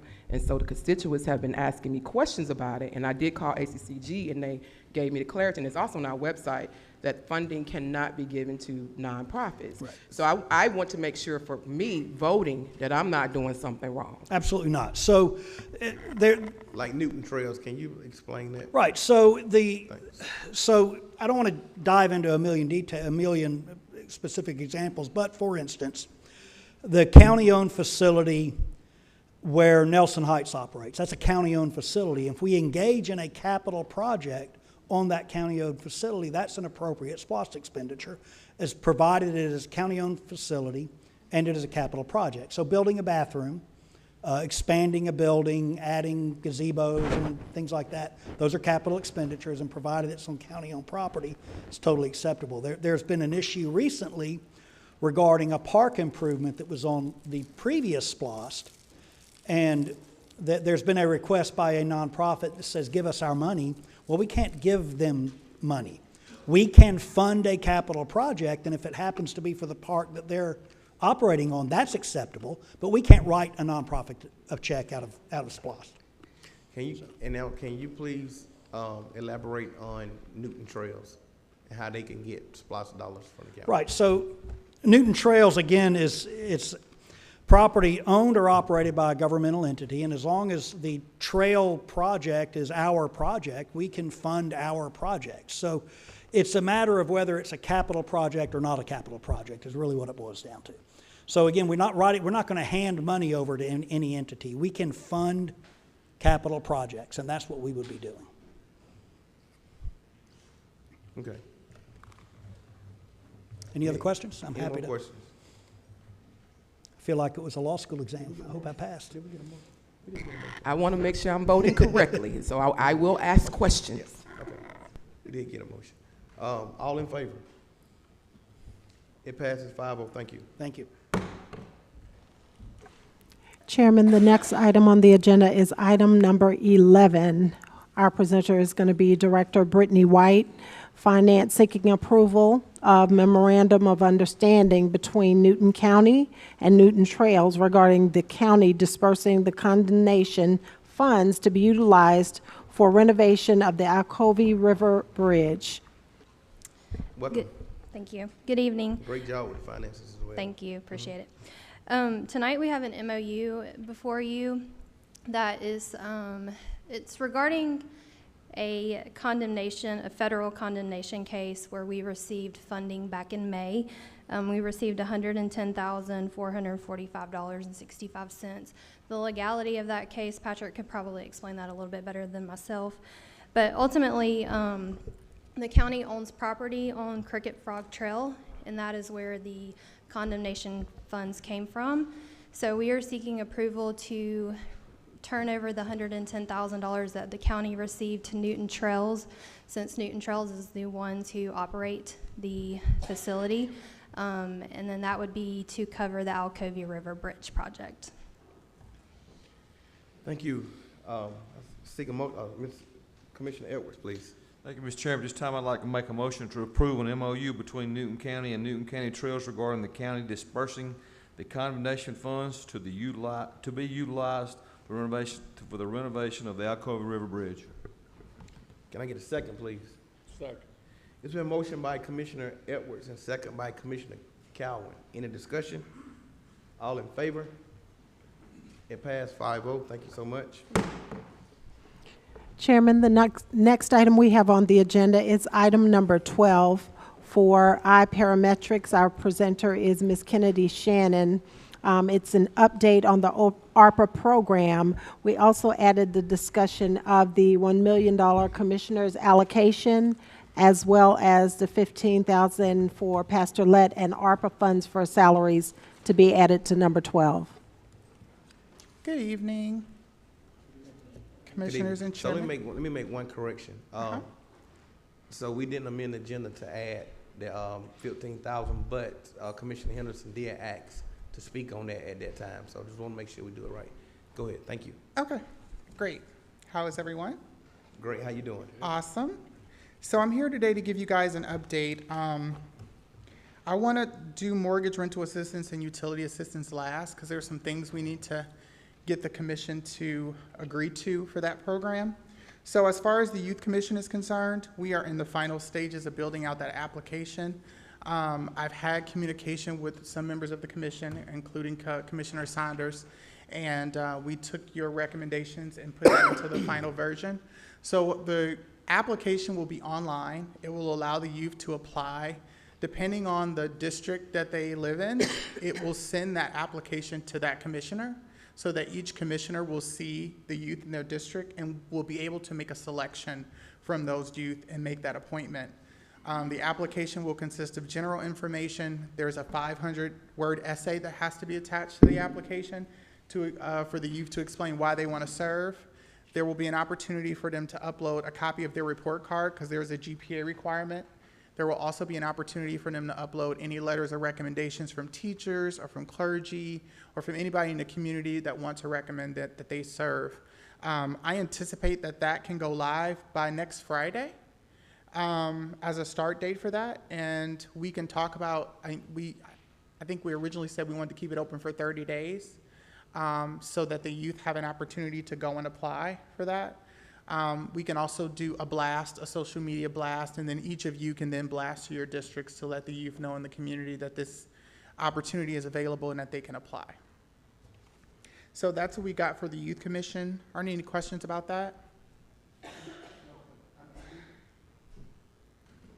I do want to make sure we get it sent out in an email form. Yep. That way, everybody's putting out the same thing throughout the community. Yeah, so before it's sent, it'll go all out to you at one time, so everybody has the same message, the same link. Everybody will get it at the same exact time, similar to how we did the emergency rental assistance program. Okay. I'm not sure who had the hand up first, but Commissioner Sanders? I just want to make sure, are you going to send it to the schools as well, to the PR person for the school so they can blast it out to the schools? We can definitely do that. Okay. Yep. If we know which schools we need to send it to, we can work with county staff to make sure that that information is also blasted out to the schools or any community centers. Commissioner Henderson. Thank you. Thank you for the work that you're doing. Mm-hmm. How many kids can put in for the youth commission? How many? Yeah, I mean. So my understanding is that there would be one appointee per district. If you want to change that, you can. You can have 2 appointees per district. Right now, you want 4 appointees per district? So you'd have it's up to you. The application doesn't discriminate. It's just going to filter to the applicants, and then you pick either 2 or 4, however many you guys decide as a commission that you want representing each district and how big you want that youth commission to be. Didn't we already decide on allocate funds for this? We did allocate funds for this. So within working within those funds, how many do you recommend that we? So my understanding from the funds that we allocated, I think we put 50,000 into it as a line item. And if we did it based on, I think I did the math based on like 5, 1 appointee per district, and each person would get a $4,000. So they'd get $150 stipend every meeting for 12 months. And then the rest would be used, as Commissioner Saunders suggested, for field trips, different type of events that they can go to other youth commissions and see, or invite other people here and maybe have a summit of some sort. But if you want to increase that, we can. I mean, I think 2 appointees per, that would be a 10-person youth commission. I think that's pretty standard. Yeah. I think 4 would be kind of big. That's a lot. But if you did 2 per commission, I think that would give you a 10-person, including 2 appointees for the chairman. Yeah. So if we do 2, and we stay, because we can stay in our budget, because we don't want to shortchange any of these kids on these field trips that we're talking about doing. We want to make sure we have the appropriate money in there to allow them to do these field trips and other projects that we may deem necessary for them to do. Well, you know, I believe, excuse me, I believe in lieu of what we've been doing and how much money we've been giving consultants and stuff. I think 4 kids should be close. Cause help me a little bit. I mean, since you help me, I got you. How much money are we paying you in order to help us to get those kids? I think once it was $400,000, if I'm not mistaken. I'm sorry? Are we at $400,000 now, Ms. Kennedy? Our contract can't exceed that amount, yeah. That's what I'm saying. So I think the little bit of money that we're talking about spending on our kids is little, you know. And that's what kind of worries me to a certain degree. Well, not worries me, concerns me. Probably a better word. It concerns me. It seems like we can just give everybody the whole store, and then it come back to our kids in our community. we said, oh, we got. Well, I will say this if I can. One of my recommendations would be, I know we had originally put $50,000 in the bucket for gift cards for COVID vaccination. So in reaching out to the Director of EM Preparedness here, Mark, was it Reeswick? His response was that he did not think that that program would go over very well, that there wouldn't be demand for it, and his recommendation would be that we could probably find a better way to spend that ARPA funding. So that could potentially be another $50,000 that we move from that line item. He's of the opinion that most of the people who have gotten vaccinated, and those that have not are doing so on principle, and $50 won't change principle. So that was his recommendation, not to mention the fact that there was some staffing issues about how we would be able to handle that internally, where people coming and showing proof of vaccination, getting the gift cards, who's going to sign them out. The health department just doesn't have the staff to do that. So based on that, my recommendation would be to you all is to scrap that and maybe move that funding into the Youth Commission, which would then allow you to expand it to 4 youth per commissioner. Commissioner Sanders. I agree with that, and the reason why I said 4, when I wrote it and submitted it to you, it was 4 kids, and they were getting like a certain amount that's not as not high as yeah, what they you was had. getting like 150 per meeting. I changed and so it, yeah. that's where the 4 came from. If you look at the other commissions, they actually have 4 per district. If you look at the other ones in other counties, it's about 20 kids that are on the district. So it makes it a little bit more, allows more kids to be on it versus us looking at 20 or 50 applications. I don't know how many going to submit, and we got to pick one. I completely agree with you. I yeah. agree with you. I think the more kids that can Yeah. participate in the civil service, the better. Mhm. So whatever you all think logistically as a commission you guys can handle, then I think you should go in that direction. But I can find the money from the COVID program to make it work for those additional And how 4. it came about, it was one child per grade, 9th, 10th, 11th, 12th. That's what it was for. Okay, so you can do it that way. Yeah. As long as we allocate the funds to support it, yeah, that's fine. So first and foremost, it would be you guys voting to scrap that program and then either move that money back to the pot or move it to the Youth Commission. And if we do that, then we'll have $100,000 in the Youth Commission line item, which should be more than enough to cover the number of youth that you're proposing, as well as have money for field trips and things like that. So I want to use chairman privilege tonight to amend the agenda to ask for a motion to do that now.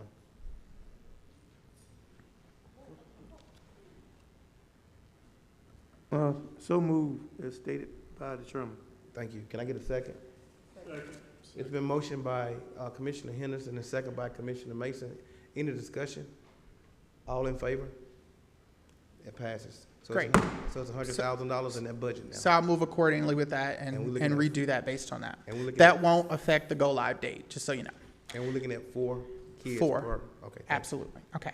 Next is nonprofit and small business assistance. So nonprofit will be the next one to drop, the next program to drop. That should be able to go live next Friday too.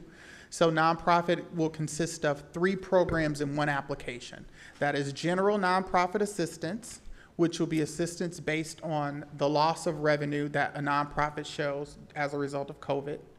The other part of that will be youth nonprofit program. That's where the nonprofit has to show that they have an existing youth program. They can tell us what they want to use the money for, and they have to present a budget. And they can ask, I think, for up to $50,000 on that one, I believe. It's either 50 or 30. And then the third one is the food security grant program. That is one for existing food banks. They have to tell us what they want to do with it, submit a budget.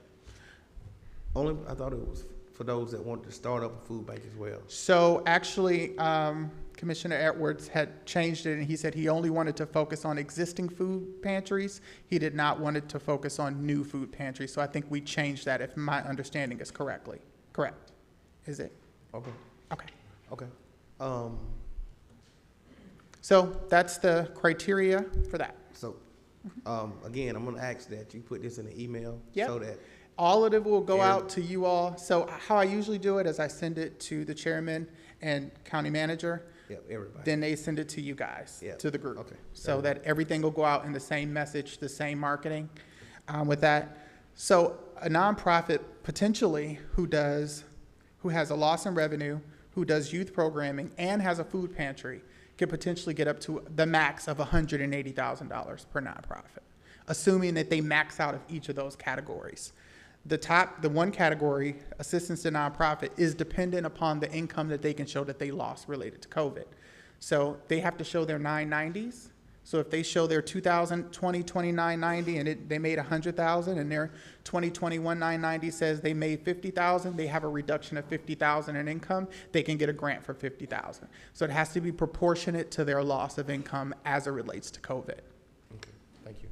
Yep. Commissioner Edwards and then Commissioner Henderson. Thank you, Mr. Chairman. So on item C of number 12, how do we introduce a motion that requires any nonprofit or small business based in Newton County applying for this ARPA money that they have a valid business license in Newton County or a municipality within Newton County? So to clarify that, our recommendation already includes that. So we're already building a program with that as a requirement. As it relates to nonprofit, they have to have a 501(c) status and they have to be current on their 990s. That's a requirement. And as it relates to small business, there will be a requirement that you have a business license, either from the state or from the county or from the city, but some level of business license. I mean, if you want a motion, I'll do a motion if you want to do a motion. I'd like to make a motion they have a Newton County, valid Newton County business license or within the municipality of Newton County. So wait a minute, so let's make sure we do it right. I'm gonna use chairman's privilege tonight to amend the agenda. Commissioner Edwards, if you want to make your motion now. Thank you, Mr. Chairman. This time I'd like to make a motion that any nonprofit or small business applying for Newton County ARPA money, that's federal money via Newton County, that they have a valid business license in Newton County or the municipality within Newton County before they can apply. Is there a Thank you, second, please? Second. It's been motioned by Commissioner Edwards and second by Commissioner Cowan. Any discussion? I'm gonna do Commissioner Henderson first this time. Commissioner, go ahead. No. Commissioner Sanders. I'm not in agreement with that. I agree with what you're stating, because if they are registered with the state of Georgia, which is the only requirement is to be registered, for have an operating business in the state of Georgia, to be registered with the state of Georgia. It's not a requirement. Now, I know Newton County has some codes, but that is not a requirement to operate a business. And the reason why I don't agree with that, maybe eventually that business can have a permit in Newton County, but you're gonna eliminate so many businesses that are in need right now. Right now, this ARPA funds is to help, not to hinder. Unless we're gonna offer a discount or we're gonna throw away the permit process, discount to get a permit for those businesses, because if they're hurting and they're trying to go seek dollars for this fund, from this ARPA fund, and they have to go get a permit, then that's kind of contradictory. So it's going to be eliminated a lot of businesses, because a lot of businesses are not required to have a permit in Newton County. So we've seen it done both ways. We've seen some communities that want a local business license because they encourage businesses to apply for those local business licenses, and as a result, they want to require it. And we've seen it otherwise where the client is saying, well, no, as long as they have something from the state or the city that authorizes them to conduct the business that they're conducting, as long as they have some business license of some sort from a legal entity, then it's okay. So again, it's at the discretion of you all what you want for your community, but I've seen it done both ways. Hold on one second. Commissioner Henderson, then Commissioner Edwards. Thank you. Well, you know, I tell you what my concerns is. I think when we first started this conversation, one of the first things that I remember you saying is, in fact, I may have had you in my dream saying the same thing. You said, what about the underserved businesses? They would have, maybe not an advantage, but they preference. Yes. And I'm seeing what we're setting up now. They don't. In other words, if you're in part of Newton, coverage in Newton County, and you within the poverty range of 20 to 30% of the people in Newton County who are in poverty, who's trying to have a business going, then we're cutting them out. And that was not what those funds was intended for. They was intended to help the underserved people in the underserved community. And I think the way we set it up, you're going to bypass heap of them, because they're going to say, well, I can't get it because, you know, you got all these stipulations and stuff. And they're not going to qualify for it. And I think if you look at, when you start doing it, there'll be more people who will receive those funds than the people who actually need them. And so I think that, once again, you know, I say this, excuse me, and I don't say it too often, we're going backwards again instead of moving forward. The whole idea was to give somebody a hand up, to help the people who are in need, to help the ones who are hungry, not make it so hard and so difficult that they had to go over here to First Methodist Church over here in Covington. It'd be 400 or 500 people lined up to get a box of food once a month. But you got to eat, what, about 25, 30 days a month. So what are you gonna do the other days, other 5 days, 10 days, 15 days in a month when the food run down if they don't have anything to eat? So that's why we wanted to make sure that the people, especially, in my opinion, that churches would be able to give people food who needs it, to help the children in the community who needs it. And let us not forget about the people who are really in need. I understand. We're still giving preference for small business. If they live in a qualified census tract, they'll still get preference. Now, as far as the preference of the license or not, that's not on me. That's on you all, so. Thank you. Commissioner Edwards. Thank you, Mr. Chairman. And I'm not sure who this is a question for, maybe Patrick or our county manager. Is it a requirement in Newton County, if you have a business in Newton County, is it a requirement that you have a business license in Newton County, if your business is based in Newton County? So as a general rule, yes. As a general rule, you are required to pay an occupational tax in the county. Now, there are some businesses that may have multiple locations, and they would not necessarily have to pay for a separate one in every county in which they operate. But as a general rule, just ignoring ARPA for a moment, as a general rule, that is a requirement for businesses operating within the county. Thank you. Commissioner Sanders. Yeah, we're finna call this to a vote after this comment. And just to make that clear, that's not a requirement from the Department of Treasury for ARPA. Just want to make that clear. Yep. Also, I know you mentioned how are we going to identify those individuals who maybe applied for assistance elsewhere or for government funding before? Because I mean, we talked about that, about those who may have done the PPP, I don't know, whatever. So some have got grants before. We ask on the application if they've received other federal funding.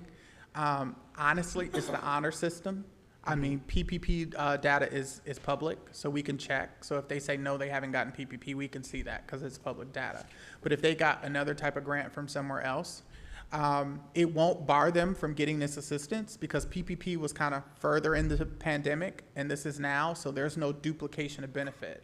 So the federal government won't let you, what they call double dip, or get a grant from one federal source and another federal source for the same type of activity in the same time frame. So the time frame that we're covering is different than what PPP would have covered, so there won't be a duplication of benefit.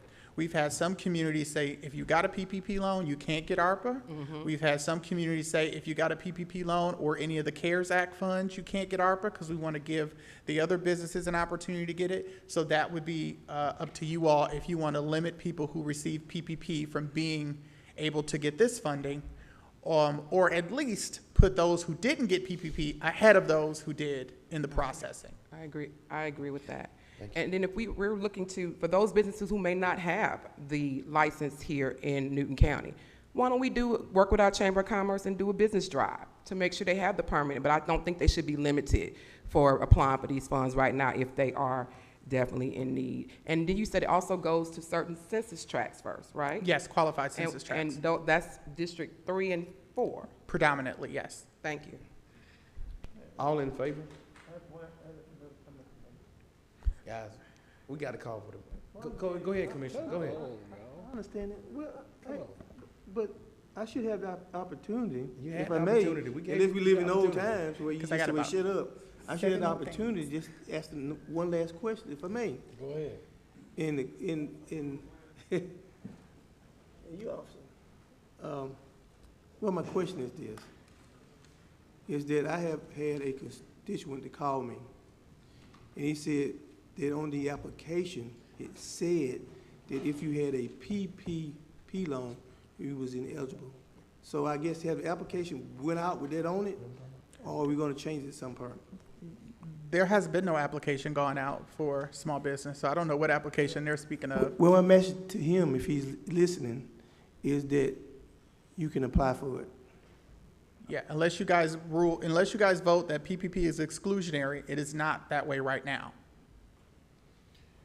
We ain't trying to make up stuff as we go. Okay. I'm calling for, all in favor? Any opposed? It passes 3-2. So we require a Newton business Require license for small business business, okay. Do nonprofits also require that license? Or is it just small business, do we know? Nonprofits too?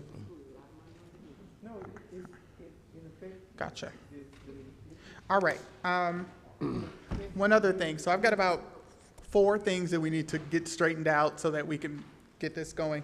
And since we're on nonprofit assistance, as well as small business, do we want to allow home-based small businesses and home-based nonprofits, or do they have to be in a brick and mortar?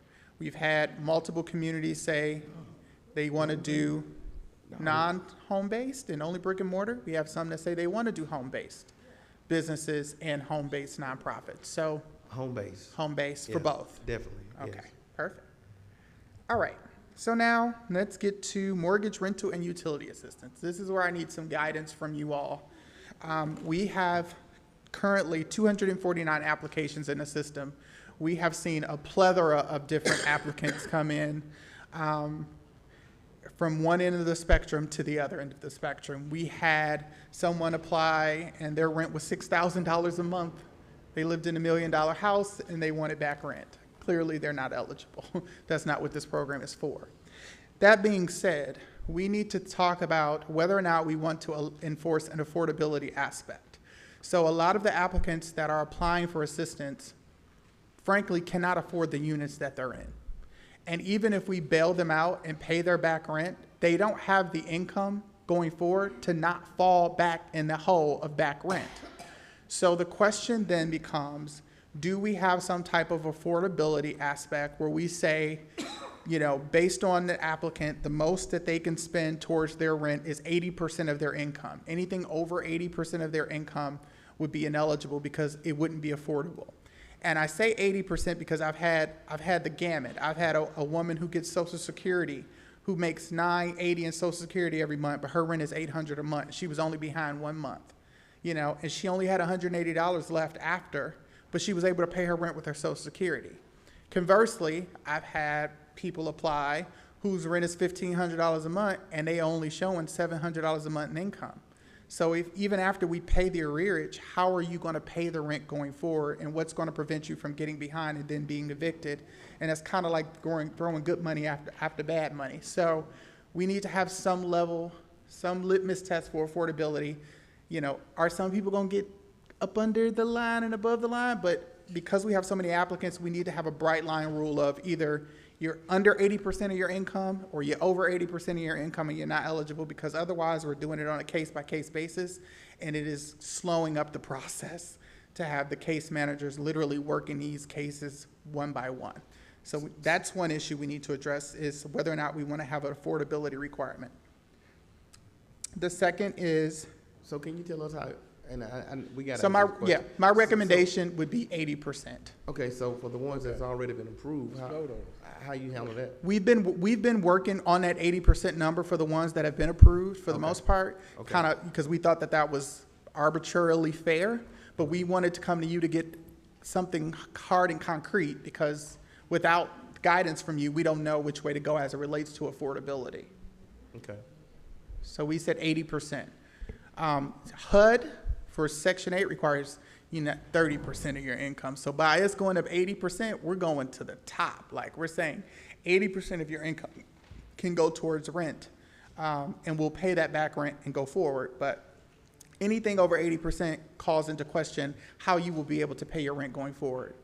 That being said, in instances where we find someone who's in a unit that they can't afford, we would like to be able to offer them the option to move to a unit that is affordable and provide them with a security deposit and first month's rent. So we're not just leaving them out there and saying, you're unaffordable, we can't help you. We give you 30 days to go find a unit that's affordable. Once you find that unit, we'll pay your security deposit and first month's rent, put you on the path. It's a cheaper option than paying back rent, but then it also gives us the lifeline to help those individuals. So that's what we propose we do if they're at that particular point. Patrick, do we need a motion to put that in place? Yes, I think you'll need that. Are there more things that they need to vote? Should we do these one at a time, or do you want to do We can them do it all? collectively. The other is, right now, we do Let's do it. Okay, let's do it one at a time. Let's cross these bridges as we get here. Okay, let's do that one. So I'm gonna use chairman privilege again tonight to amend the agenda, to add that. Can I get someone to make a motion? That's great. That's great that you're doing that. Can I get someone to make a motion, please? So moved by what our consultant has stated. I can't repeat it verbatim, but so moved what she stated. It's been motioned by Commissioner Sanders, second by Commissioner Mason. Any discussion? Commissioner Henry.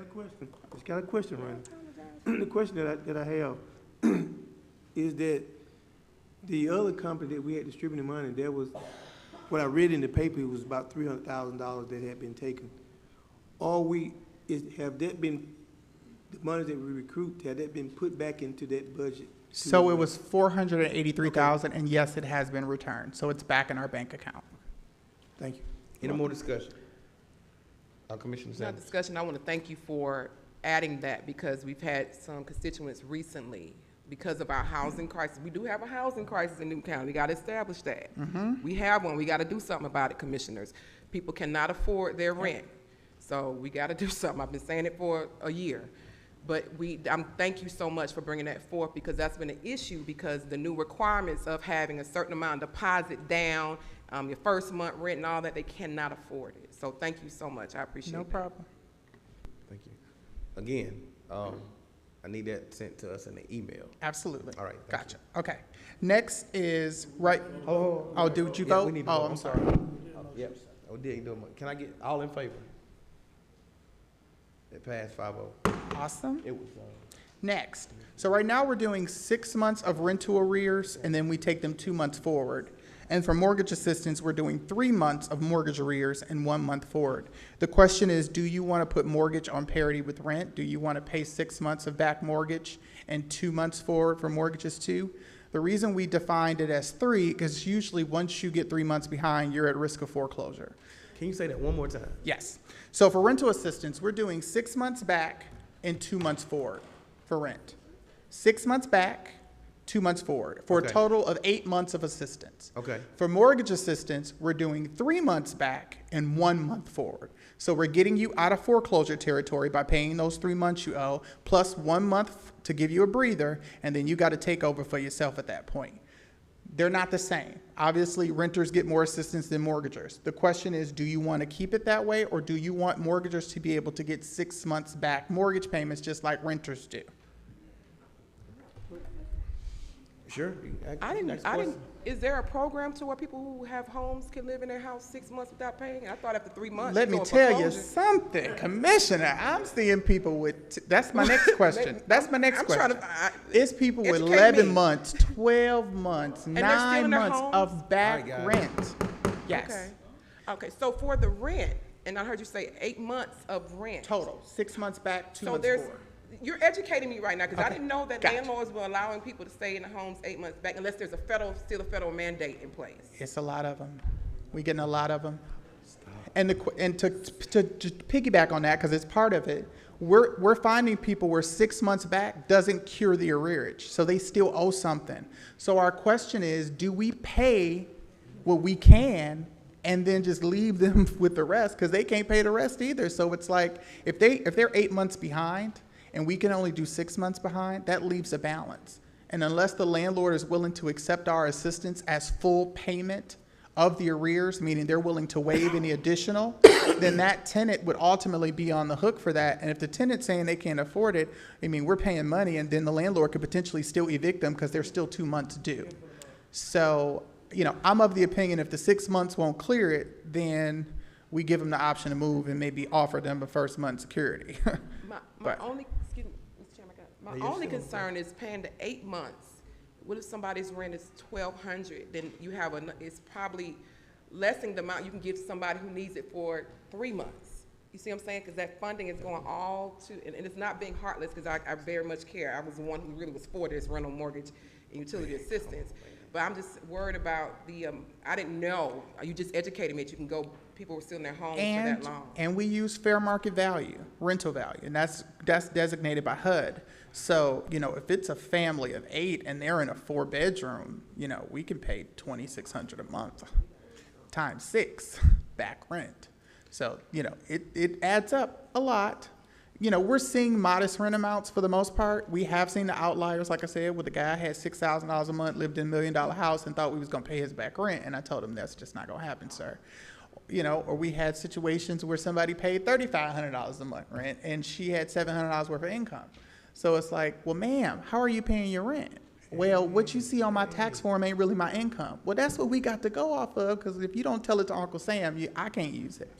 So that's kind of what we're up against. But the question is, do we allow, if we can't cure the arrearage, meaning our 6 months won't cure it, do we then say, look, we can't pay the back rent in total, we give them the option to move and help them with the first month security? That's 2 months, it's cheaper. That's what I'm asking for clarity on.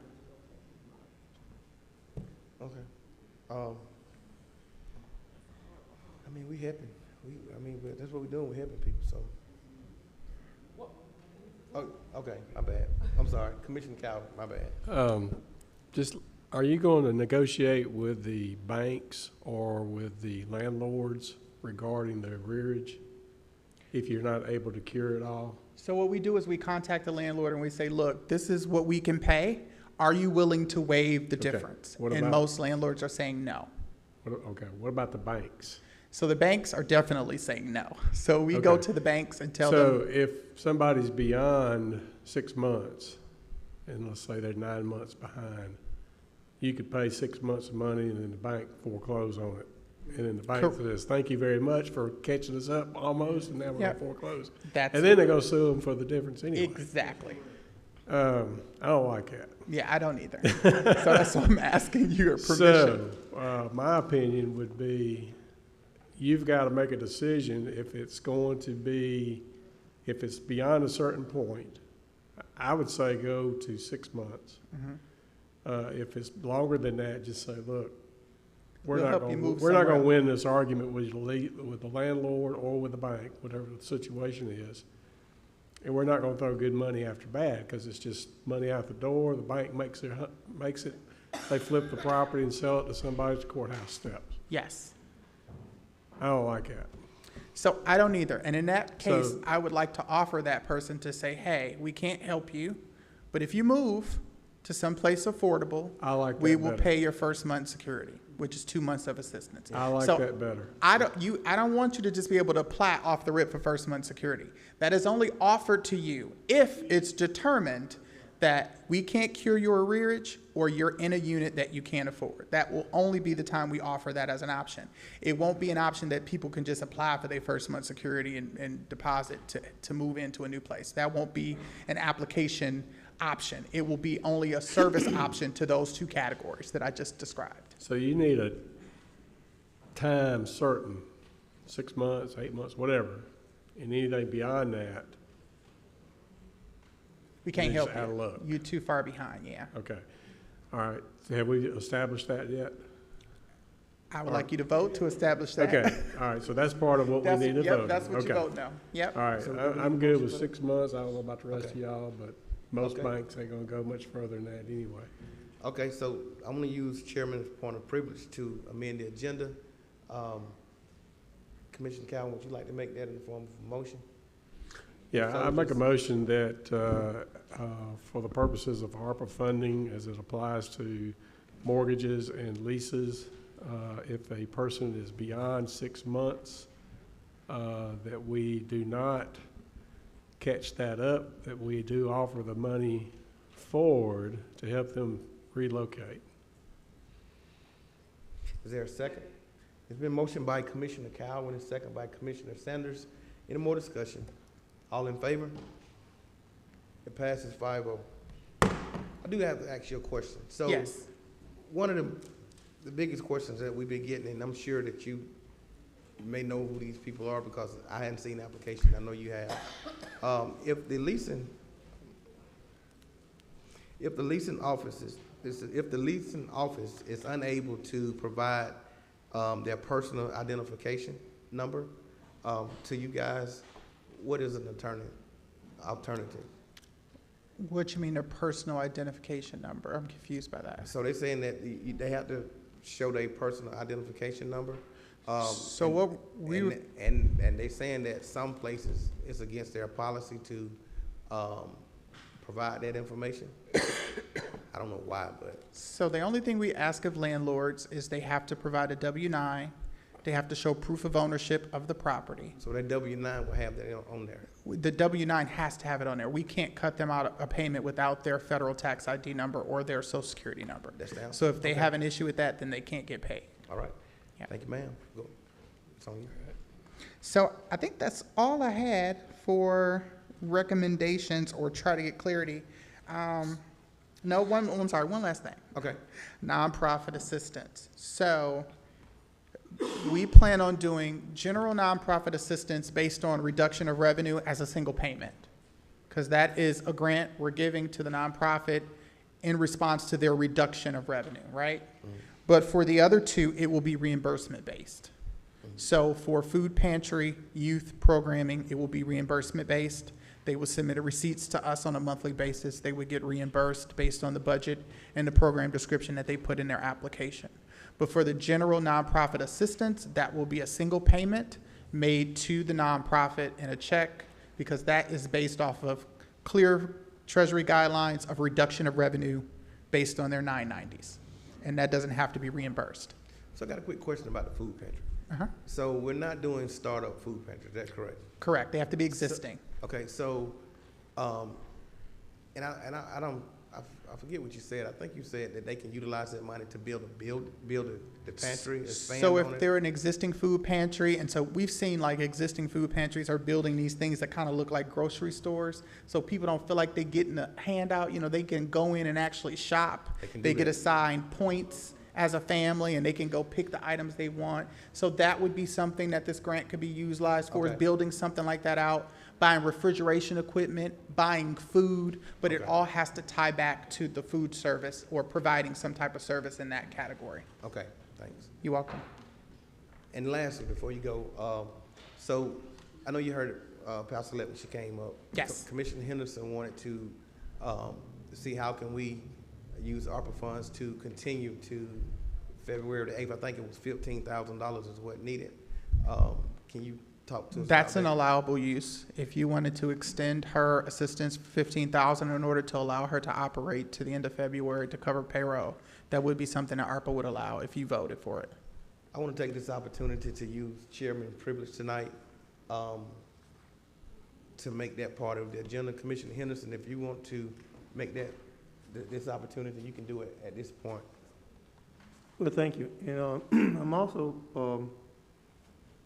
wanting to put back on the agenda the $1 million for each commissioner, so we can do a vote too as well. We'll do that next. I'd like to make a motion to approve the motion that the chairman made for the $15,000 for the shelter. Second. It's been motioned by Commissioner Henderson and second by Commissioner Mason.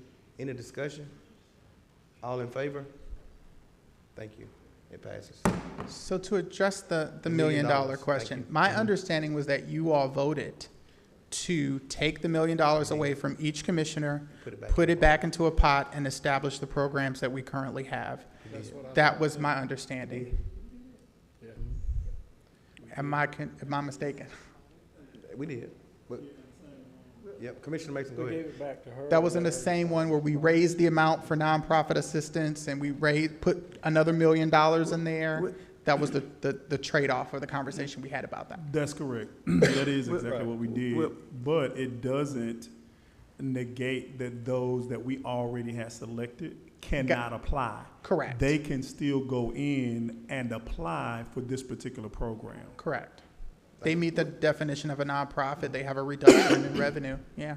Unless you want to prevent them from applying, that would be your prerogative, but there's nothing We want them currently. to still be able Yeah, to apply there's because nothing. we've already allocated some funds Yeah, to could- them. So we want to still be able to allow them to apply Yeah. for this new program. There's nothing preventing that currently. Thank you. Thank you, Mr. Chair. If I Commissioner could Henderson. just make a comment, Okay. question, I guess. Well, if we did that, would somebody please give me a copy, because I don't remember voting on that. I remember we voted on for each commissioner to have $1 million. And I think in order to come back and say you're not gonna do it, it shouldn't be something that was somewhat eased on in without a straight vote saying no, saying that we, the commissioners, don't want the commissioners to have that $1 million. It should have been the same up or down vote that was given when it was given. It should have been the same up or down vote that y'all did when y'all took it away from the commissioners. And in lieu of, I think Commissioner Cowan had spent, you correct me if I'm wrong, it spent $1 million, close to $1 million on the courthouse. And Commissioner Elway spent money on the other. So only thing what I'm saying is, and that's typical of this commission, it is that we agree on one thing, and we'll come back and figure out a way not to do it, and don't make it public for what you're doing. So, I guess, Patrick, you tell me, since you're the lawyer, when did we do that, and what was the vote? And how was it stated back to the commission so that we could vote on it? Well, I don't have the kind of memory that lets me recite all those details, but when you reallocated ARPA funds and gave I-Parametrics the marching orders to go forward with the program, you did in fact reallocate that $5 million into the money that she was authorized to distribute. So that vote has been done. Well, I hear what you're saying, what the vote has been done, but it was not did right, Patrick. And you as the county attorney was supposed to make clear that if we were doing something different, and I believe I've been up in every meeting, that it wasn't did turn over the way in the way that everybody would have known it. It was kind of did not right. If my In fact, memory it was not did right. My memory. If I may, Ms. Kennedy. Yes, I'm sorry. Go ahead. Finish. Yes, ma'am. If I may finish. That's the problem that I have with this board. They do stuff to you, and then it's about like we used to do when we were children. I would get a rock, stand behind a bus, and throw and hit running cow upside the head, and he wouldn't know where it came from. And then everybody said, somebody hit me. I said, well, I didn't do it. And so that's what we're doing to the citizens of Newton County. Who best knows what their constituent need than the commissioners? You make a vote and you don't keep your word. Okay. So you said, well, that may just be one. Hey, when we did about the funding for Juneteenth Day, just $1,200. You made a vote 1 week and you came back the next 2 weeks and you rescinded it. That's the way you should have did this vote. I'm not even saying that's right.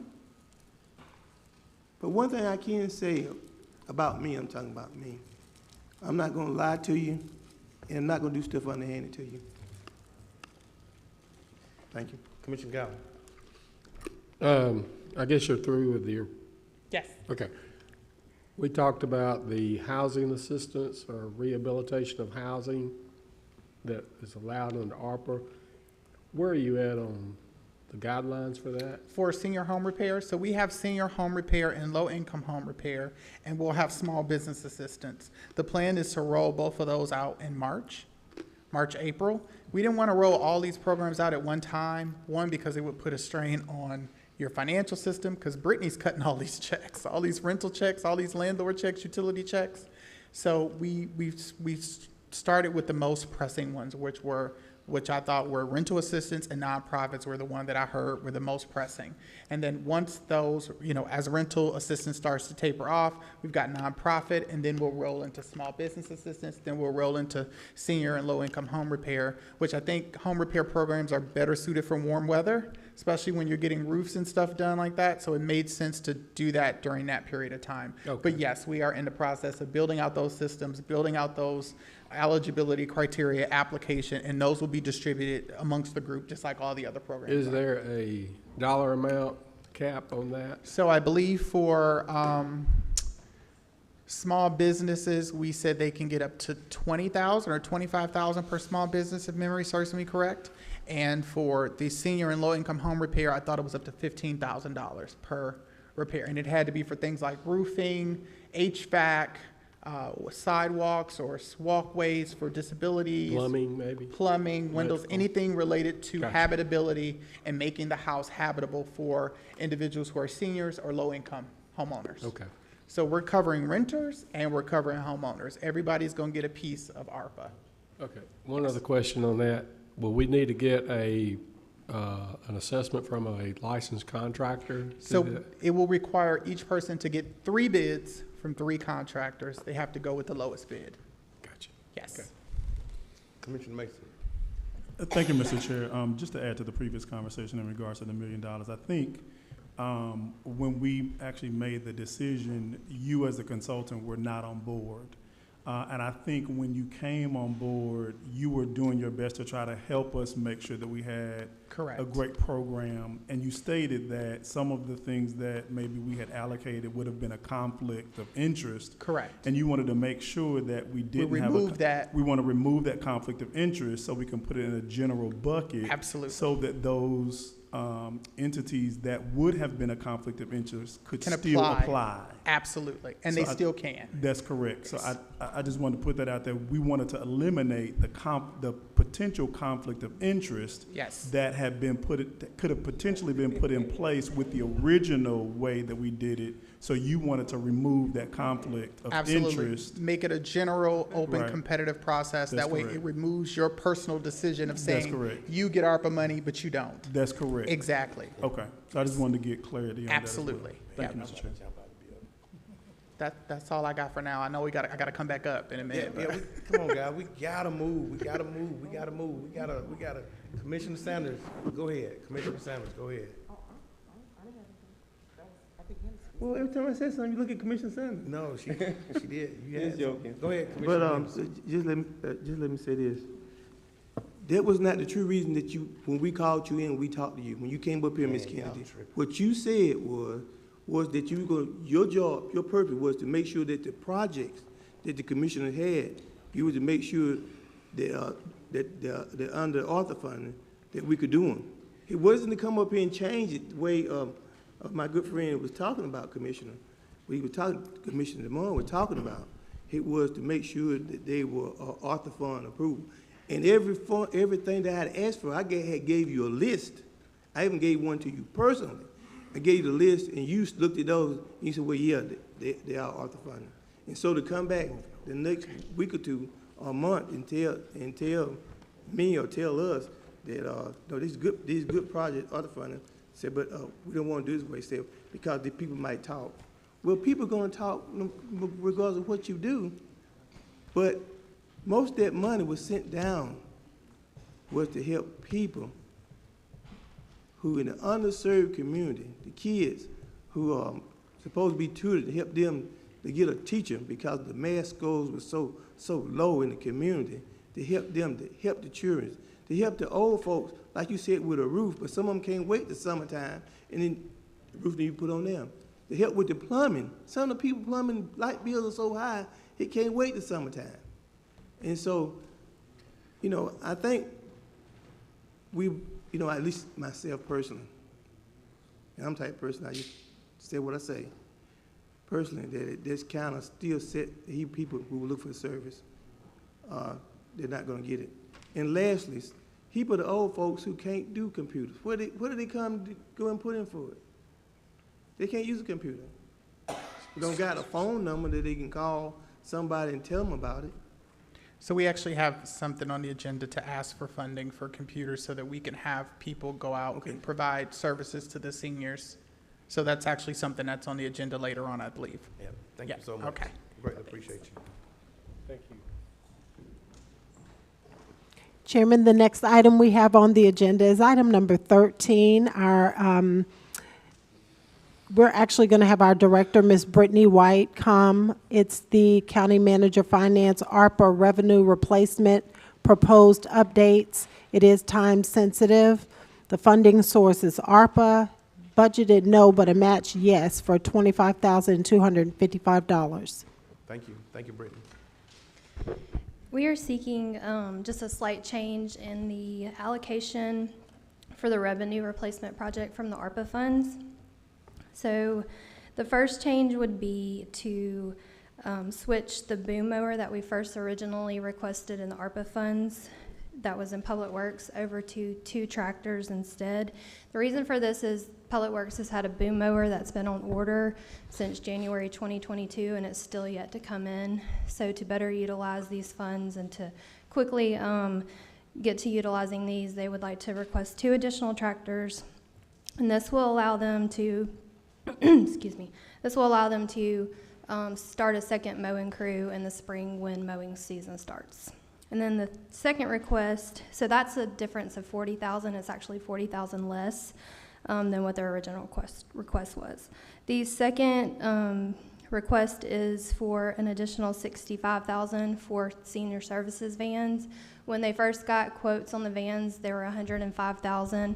When we went to actually purchase the vans, they cost $148,000. So the difference between the $105,000 and the $148,000, or the difference between the $210,000 and what they need for $275,000 is the $65,255. So the net between those two, $40,000 less for Public Works and $65,000 additional for senior services, is a net of $25,255. Thank you. I seek a motion, please. Can I get a second? It's been motioned by Commissioner Edwards and second by Commissioner Mason. Any discussion? All in favor? It passes 5-0. Thank you. Mr. Chairman, the next item we have on the agenda is item number 14. It's going to be presented by our interim county manager, Mr. Jarvis Sims. Purchasing, requesting approval of contract between Newton County and iParametrics for grant consulting. Mr. Sims. Thank you, Mr. Chairman. So our purchasing under our finance department submitted a proposals for grant services. The proposal was out from November the 14th through December the 7th. During that time, we only received 1 proposal from iParametric, and we would like to recommend iParametric for our grant services. Thank you, sir. Guys, I seek a motion, please.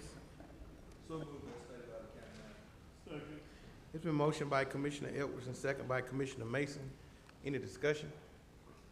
All in favor? I just have a quick question. Is this the one for a person to apply for all grants? Yes, our parametric will provide grant services for our county.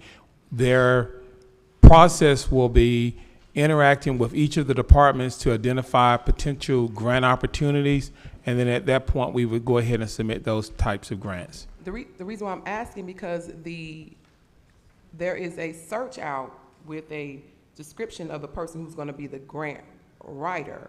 Is that separate from?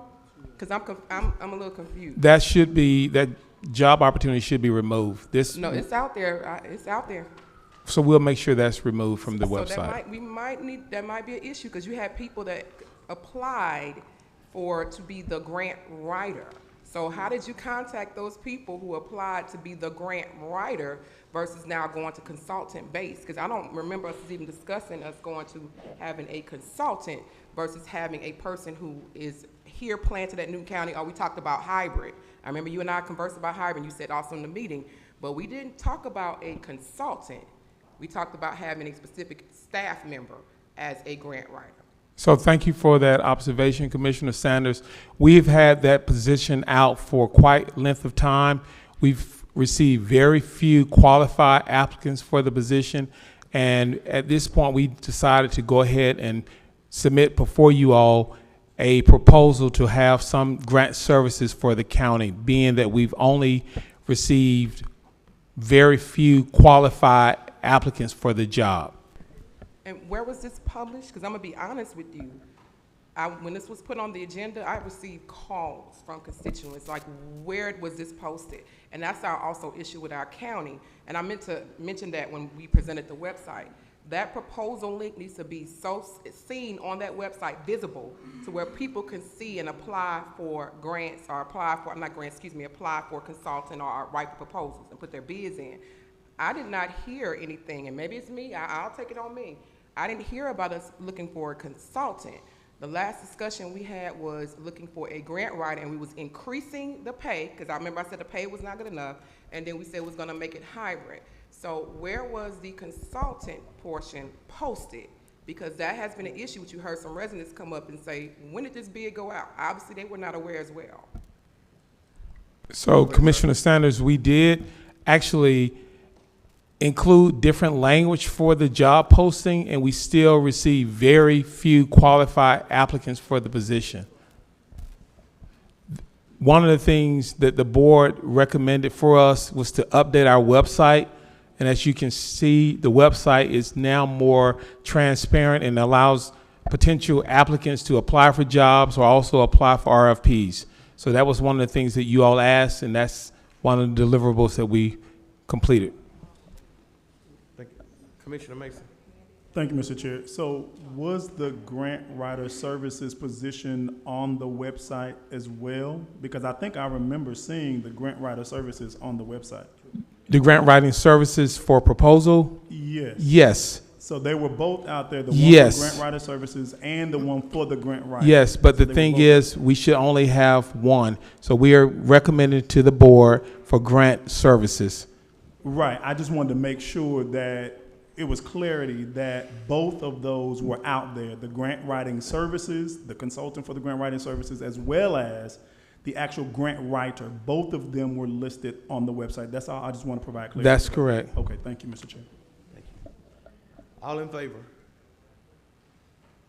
Any opposed? It passed 3-2. Mr. Chairman, the next items we have on the agenda are items number 15 and 16, presented by Ms. Trudy Henry, the Director of 911. Number 15, 911 is seeking approval for MOU between Newton County and Athens Clarke County to share radio talk groups for mutual aid. And then E, 911 is also seeking approval for MOU between Newton County and Emory University for mutual aid and interoperability with Emory University. Good evening. Good evening, how are y'all? Great, how you doing? Thank you for being here. So here I am again asking for approval for another MOU. The first one is between Athens Clarke County. Their board's already approved it. So it would be for interoperability if our units, public safety, ever was to make it to Athens, or if Athens was ever to make it to our county. We just want to have something in place so we know we can share those talk groups on each other's system. Thank you. Gather, seek a motion, please. So moved. Thank you, sir. Can I get a second? Second. It's been motioned by Commissioner Henderson and second by Commissioner Cowan. Any discussion? All in favor? It passes 5-0. Thank you. And my second one is for Emory, Oxford University. Same thing, if anything was to happen at the college, it would provide communication between our public safety units and the college police and their law enforcement there on campus. Thank you, sir. Can I get a second? Second. Pretty quick. It's been motioned by Commissioner Henderson and second, I think, by Commissioner Edwards. Any discussion? All in favor? Pass to 5-0. I appreciate it, and I like it fast. And just so y'all know, we are expected to cut over on the new radio system February 28th. Yay. It's been a long time coming. Yay. Thank you. Mr. Chairman, we're at number 17 for Parks and Recreation, presented by Mr. Dwayne Mask and Mr. Kale as well. They are seeking approval for the government security light contract between Newton County and Snapping Shoals EMC for upgrading security lights to LEDs at Beaver Park in Mansfield. Yep, thank you. Thank you, Mr. Chairman. Good evening. So yeah, we're looking for approval tonight to upgrade security lights to LED. No upfront cost. It'll be about $54 a month extra. This is part of our master plan. So just kind of make things a little bit more secure there. Thank you, sir. I seek a motion, please. So moved. Second. It's been motioned by Commissioner Henderson and second by Commissioner Mason. Any discussion? Commissioner Henderson? Man, thank you. I'm a young man now. Thank you. Hurry up. Thank you, Lord. Dwayne, Mr. Mass, what I wanted to ask you was this. Those security lights, they're paid for by the county. Yes. Okay. So, how many security lights, I know we have a lot of them over at City Pond and stuff. So any county facility, if like Nelson Heights or like Washington Street, the county should pay for the security lights at those facilities. I mean, this is me talking, but what I'm saying, because we're paying for everywhere, like Washington Street shouldn't have to pay for security lights, nor should Nelson Heights pay for security lights at the facility. The county should pay for them themselves. Also, there was some talk, are you gonna put any security cameras out that way? Because I think most parks nowadays need security cameras because people do so much stuff that they shouldn't be doing, and this is a way to keep up with what's going on in our parks. Yeah, so as a staff, we have had that conversation. We have got some prices, and hopefully, as we get into budget season and be able to talk to Mr. Jarvis, we'll have hopefully something to do some security cameras at some of the parks. Yes, sir. And this is one last thing. I'm ready to go, Mr. Chairman, too. When we had that conversation, could y'all include Nelson Heights? Because we're already paying for the security cameras and the security lights, and somehow to transition that bill over to the county. If you look at that. Thank you.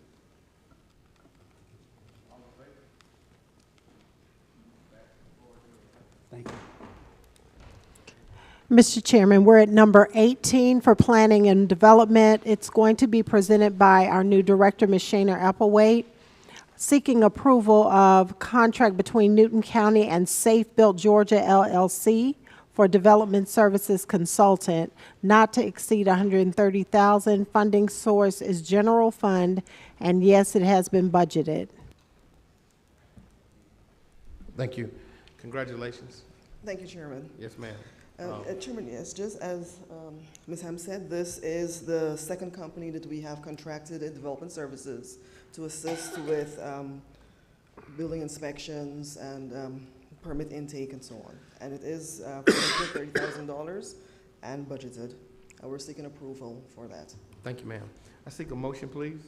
So moved. Second. It's been motioned by Commissioner Edwards and second by Commissioner Henderson. Any discussion? Commissioner Henderson? Thank you, Mr. Chairman. It's more of a comment. Congratulations. Oh, thank you, Chairman. I mean, I don't know why it took so long. Thank you. Thank you, sir. All in favor? It passes 5-0. Thank you so much. Thank you. Mr. Chairman, we're at number 19. Our presenter is Mr. Marcus Jordan, our tax commissioner. From the tax commissioner's office, we have a citizen who is requesting a refund for taxes paid for property known as 48 Ivy Street. The citizen is Ms. Christine Morgan.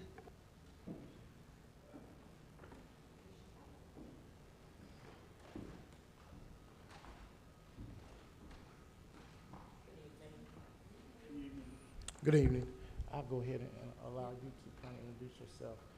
What we're dealing with is a property that was initially put out on the tax sale, which was pulled because there were some legal technicalities. Then Ms. Morgan came in, and from there I'll just yield and then I can come back. Good evening. My name is Christine Detroit Morgan. Good evening. I basically purchased the property on contingent to what Dan Ray had expressed to me. I actually went into the office to inquire about 48 Ivy Street, and basically what I was told was that the property was pulled because paperwork was missing. I believe that's what he expressed to me. And so we conversated, and he actually expressed to me to go ahead and purchase the property. Now, I am new to this, so I did not know that you couldn't actually just go up to the window and purchase the property. I was told that it had to be sold on the steps of the courthouse, and that was by Commissioner Jordan. So he actually went over everything with me, and he explained to me that there was some kind of miscommunication, and I'm going to leave it at that. At this time, I'm just requesting a refund of my money. I am not rich by any means, and it's not a habit of me to pay somebody else's taxes. I pay my own taxes, and I live in Newton County, and basically at this point, I would respectfully request a refund. I guess what I'm hearing is that you thought you was purchasing the property, but you actually paid the taxes For someone else that I don't know who the person is. Okay. So. And where was this located? At Geiger Street? 48 Ivy. IVY, yes, sir. Ivy Street, okay. That's in Porterdale, isn't it? I think that's in Porterdale, is that correct? Yes, it is. It's a Porterdale property. So, Commissioner Cowell and Commissioner Henderson, would you guys? It's your district. Okay. Thank you, Commissioner Jordan, and thank you for coming. I have just a quick question. How much? I don't see the amount of money on it. How much money? We're talking about $5,661.90. You gave it in taxes. The whole problem was that. I mean, she cleared went out about $1,000. There was, I think there were about 4 years back taxes. Okay, I got you. Yeah. Because it was back taxes owed, and she came in and caught it up for the people. I have my question. Do you want to go ahead and make a motion? Thank you, Mr. Chairman. I'd like to make a motion to give back the $5,661.90. $5,661.97. Is that the exact amount? I can get you Okay. the direct number if you need it. All right. I'd like to make a motion. Y'all just It'd be give it refunded back. back to her for paying taxes on a piece of property that she didn't know that she thought she was buying, and all she was doing was paying taxes for somebody else. Yeah, but It's been motioned by Commissioner Commissioner. so generously explained the Thank you. legalities to me. It's been motioned by Commissioner Henderson and second by Commissioner Cowan. Any more discussion? All in favor? Thank you. Thank you. Can y'all draft that in a resolution and send it to me? No, guys, come on. We got it. Go ahead. Okay. Thank you, ma'am. Thank you. We'll take care of that. I'll get with you and we'll resolve it. Yes, sir. Item number 20, we have Chairman Baines for Information Services. Our next presenter is Mr. Greg Mann, requesting approval to purchase 6 laptops and 6 iPads for public use, including ARPA applications and youth commissioners. The funding source is ARPA for $7,230 and no match. Good evening. Good evening. Here seeking approval for the use of ARPA funds in the amount of $7,230 for the purchase of 6 iPads and 6 laptop computers to be used for public use, including ARPA applications in our Youth Commissioner program. It directly relates to item A in our strategic plan.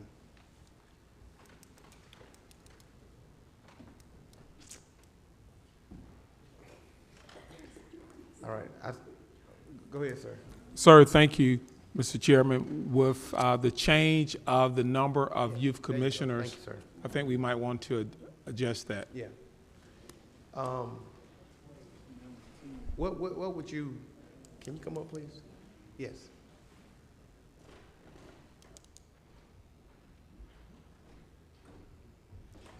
Since we're changing the number of the youth that's going to be participating in that program, So I think it might even behoove us, by increasing the budget, if one of the perks of serving on the commission is that they get an iPad that after their service, they get to keep. They use it for a year. After that, they get to keep it.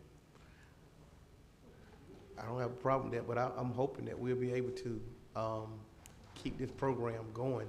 I'm hoping that the county will eventually start That's the funding. thing. You Yeah. gotta be careful, you're creating a monster, but. Well, I mean, it's, I think, Fund it, with ARPA though. yeah. Until you can, right? And then you've got to fund it with general fund. But there would be nothing against buying an iPad for them, and they would, Yeah. they would get it in use.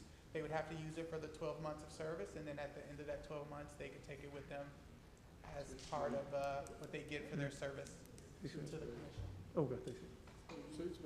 Yeah, that's good.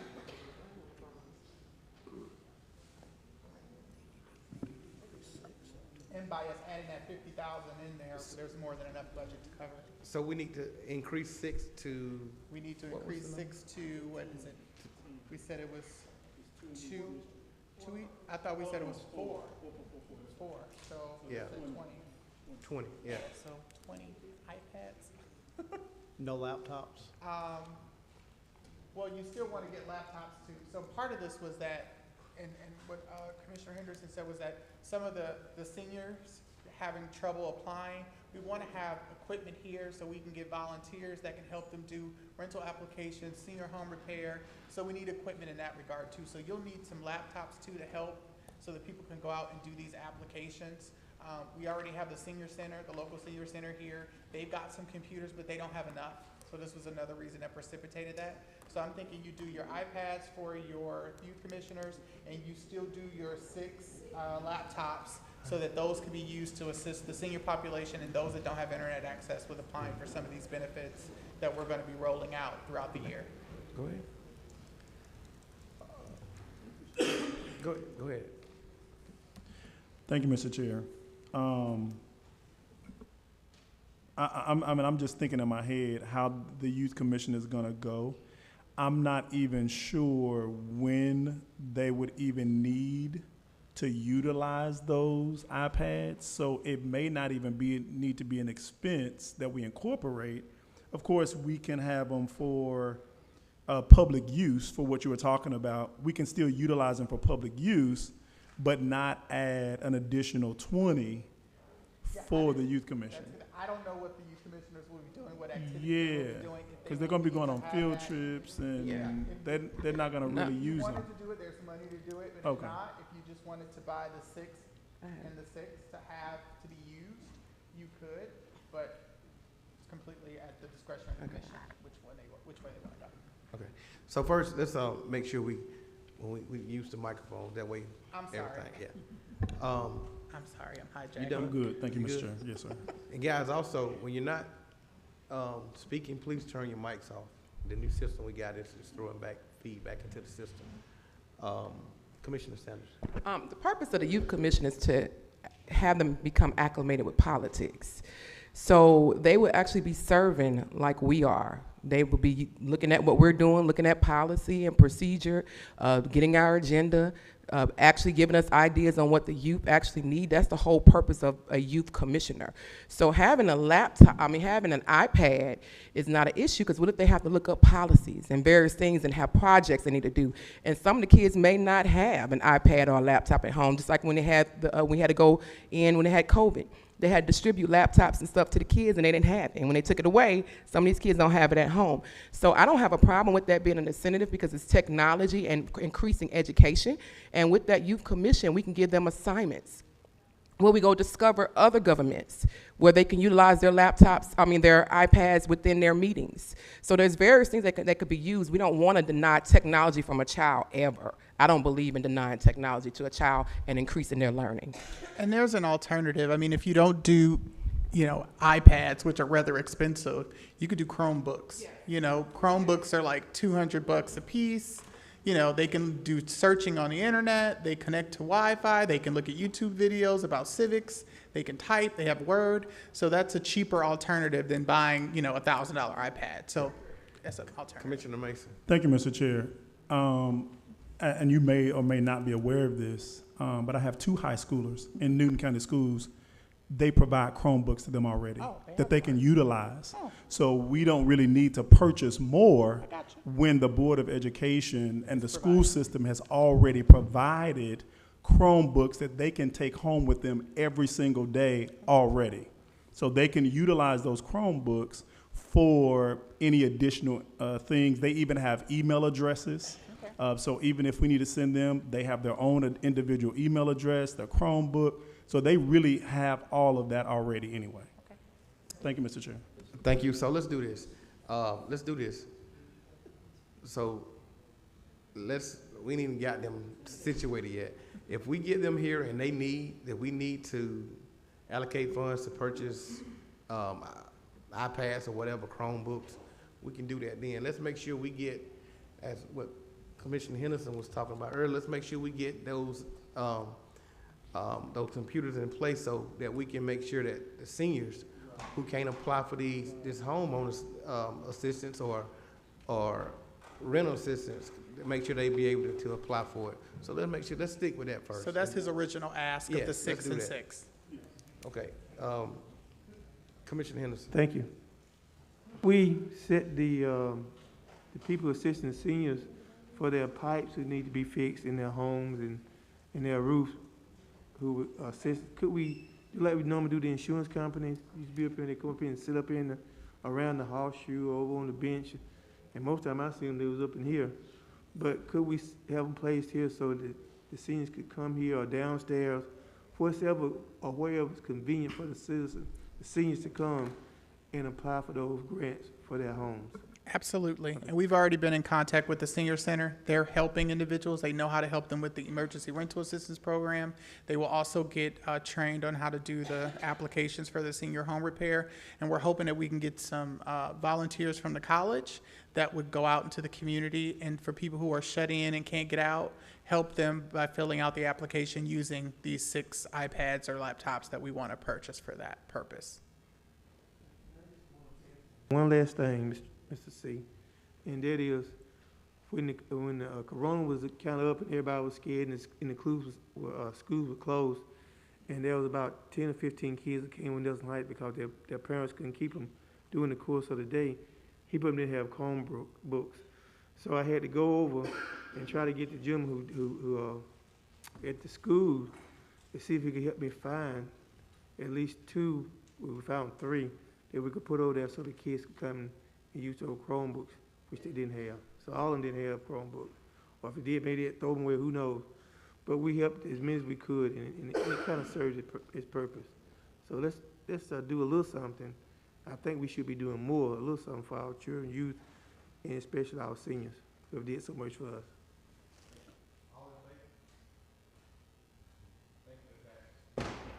Thank you. Mr. Chairman, we're at number 21, Newton County Family Connection, being presented by Laura Bertram, the Director of Family Connections for Newton County. She's requesting Newton County Board of Commissioners to serve as the fiscal agent again for state allocation of funds to the Newton County Family Connections for July 1st, 2023 to June 30th, 2024. Thank you. Welcome. Thank you, and thank you for your time tonight and your effort to make clear so much that's so complex, particularly helping our families. I think it's terrific. I am here. Does everybody have this paper in front of them? Or, no, okay, it was, oh, good. Really what it comes down to is that we have asked the County Commission to serve as the fiscal agent for our state allocation of $50,000 a year, which is reimbursed quarterly to the Family Connection for expenses that we pay. For that privilege, we have actually endured that length of time of a relationship with the county and have served as that quirky little department that when you can't find anyone else to answer a question, we're the ones who you call. And that was and in this kind of case with the laptops, I know for a fact that we have already recruited in the past church members to complete applications and help other seniors who didn't know how to use a computer. And we gave willing helpers 3 laptops so that their social service people could help with those applications as well. It is not a difficult thing to share them and to get them available out to the county with volunteers. So that's what we're asking again, that you serve as the fiscal agent, which is a legal responsibility for the Family Connection, and for that privilege of doing it for 1 more year, we provide you with quarterly reports. We provide the same reports to the state and to our local collaborative. Any questions? So moved. Second. Second by Commissioner Edwards. Any discussion? All in favor? It passes 5-0. Thank you so much. God bless you. Thank you so much, all of you. Thank you. Item number 22. I'm gonna go back and clean it up. Mr. Chairman, we are at item number 22. Our presenter again is Mr. Jarvis Sims for purchasing, requesting approval for the contract between Newton County and iParametrics Grant Consulting. This is for the grant amount of $10,000 from general fund. It is budgeted and no match is required.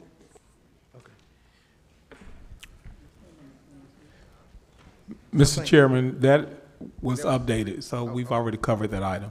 Okay.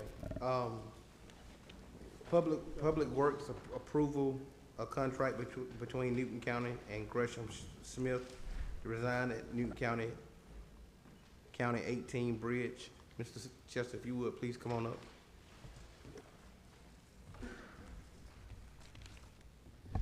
Thank you, Mr. Chairman. Thank you. We have, I have identified 18 of our bridges that need to be, need some maintenance work, some rehab work, and what we need, some of the rehab work is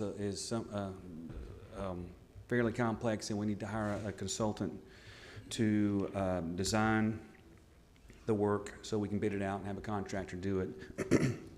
Gresham Smith helped us with the bridge that we had some issues with on 213, and they have given us a proposal to do the design. It's not a redesign, it's actually a design.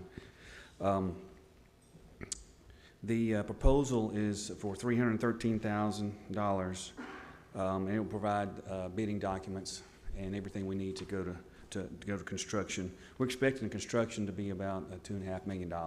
It's 18 bridges, so it's a lot of bridges we're looking at. Gresham, GDOT inspects the bridges once every 2 years, and they have some comments that have been on their inspection for several cycles, and we need to get those off. And Gresham has a couple of people working in the office. They have the contract for the maintenance design for GDOT, so they're pretty well positioned to help us get these things taken care of. Thank you, sir. Guys, let's take a motion, please. So moved. It's been motioned by Commissioner Edwards and second by Commissioner Cowan. Any discussion? All in favor? It passes 5-0. Thank you, Chester. Thank you, Mr. Chairman. Chairman, we also have number 24 that Mr. Clegg is going to address, requesting approval of the contract with Georgia Power and Snapping Shoals EMC to relocate power line facilities on Crowell Road at I-20 bypass project. It's item number 23. Thank you. When we have a road project, the utility companies are required to move their utilities out of our that are in conflict, and usually those utilities are on our right of way. But in this case, there are some utilities from Snapping Shoals, EMC, and Georgia Power that are on their private easement off of our right of way. So the county is required to reimburse them for their relocation expenses, and that's all this is. So I'm requesting that the board enter an agreement with Georgia Power for $167,000 to reimburse them for relocating their power line up at the Crowell at I-20 project, and as well Snapping Shoals EMC for an agreement for about $14,000 to relocate their facilities. Thank you. I'll seek a motion, please. So moved. Can I get a second? It's been motioned by Commissioner Mason and second by Commissioner Cowan. Any discussion? All in favor? It passes 5-0. Thank you, Chester. Have a good evening. Item Mr. number 24. Item number 24, Mr. Chairman, is Cornish Creek, presented by Mr. James Brown, requesting approval of the intergovernmental agreement between Newton County, City of Covington, and Newton County Water and Sewerage Authority regarding the drinking water projects award. Good evening.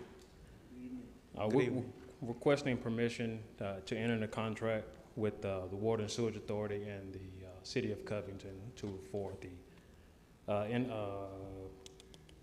the drinking water project award. Thank you, sir. I seek a motion, please. So moved. It's been motioned by Commissioner Edwards and second by Commissioner Mason. Any discussion? All in favor? It passes 5-0. It's 24A, Chairman. This is the consideration and acceptance of ARPA grant for drinking water projects. Requesting permission to accept the funds for the American Rescue Plan Act State Fiscal Recovery Fund Drinking Water Project Supporting Increased Population Award in the amount of $212,783,781.75. Wow. 212 million. 200, yeah. Go ahead, I'm sorry. Okay. Roundabout, 213. $213 million. Thank you. I seek a motion, please. So moved. Second. It's been motioned by Commissioner Edwards and second by Commissioner Mason. Discussion, Commissioner Edwards. Thank you, Mr. Chair. Director Brown, so what specifically can this money be spent on? Specifically, water project infrastructure improvements. So there's a list that was in the packet that, with the Water Resources Department, the City of Covington, and Water Sewage Authority. Those items are in the packet that those funds have to be spent on those projects. Thank you. Any more discussion? All in favor? It passes 5-0. Congratulations, guys. Great job to you and your team and Mr. Mike Hopkins and his team and the City of Covington, you guys out there and your team. Great job. Greatly appreciate y'all. Guys, if we can go back to item number 20. If we can go back to item number 20. I know we did take the vote on that, but I want to make sure we get the ones who made the motion. So I'm going to recall that, and I'm going to ask you guys to make that motion for item number 20 again, so we have it in our records. Somebody make me a motion for item number 20. Either one of y'all can make it. Commissioner Henderson made the motion. Can I get a second? It's been motioned by Commissioner Henderson, second by Commissioner Edwards. All in favor again. It passes 5-0. Thank you. Next is item 25, citizen comments. This opportunity will allow citizens to make comments. You got 3 minutes to do so. If you would, please state your name and your address for the record, please.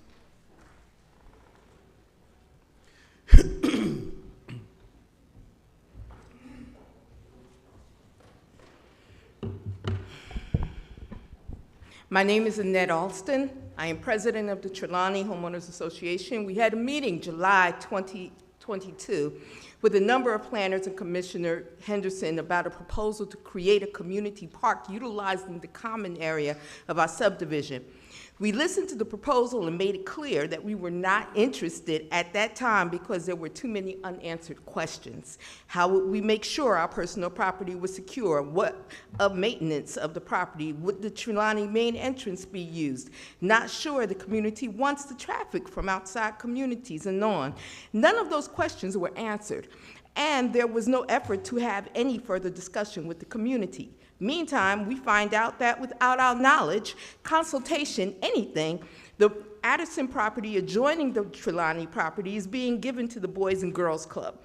Now, to be honest, I'm not sure that our community would be totally averse to a Boys and Girls Club next door, but that's the point. You didn't ask us. And what really makes this particularly sad is the appearance that the Trelawney is being used in a really sick and mean-spirited political game, and we're the pawns. We are not in Commissioner Alana Sanders' district. We're in District 4. It is common knowledge that the money that each of the other commissioners had opportunity to use in their own individual districts as their constituents and the commissioner had determined. That same pot of money is now being denied to District 3. We're in District 4. Why can't Commissioner Sanders use the money that the previous commissioner did not use to do what her constituents want and what they elected her for? Our county tax dollars already went toward paying a lawsuit because you commissioners could not get your act together. You would have been looking at another lawsuit based on the conflict of interest because the previous commissioner sat on the board of Boys and Girls Club and still does. This stinks to high heaven and looks like another setup for a lawsuit down the line that you really should want to avoid. Our tax dollars demand it. I don't know if it's jealousy because Ms. Sanders stepped up and did what none of the other commissioners did and found matching funds through a government grant that I know she told all of you about because I was actually at the board meeting when she mentioned it. She actually had regular community hearings on what her constituents wanted, and they did not want the Boys and Girls Club. And it seems as though her district is being punished by taking funds that should be going to her project, which she had every right to have in her own district, and put it in someone else's district. And there is no rhyme or reason other than spite. This is what it looks like. We shouldn't have to call you out on this, but we need to tap the Holy Spirit you say you believe in and ask what Jesus would do. Then do the right thing. Leave Ms. Sanders to do for her district what her district wants her to do, not what a previous commissioner wanted to do. Please do us. Ma'am.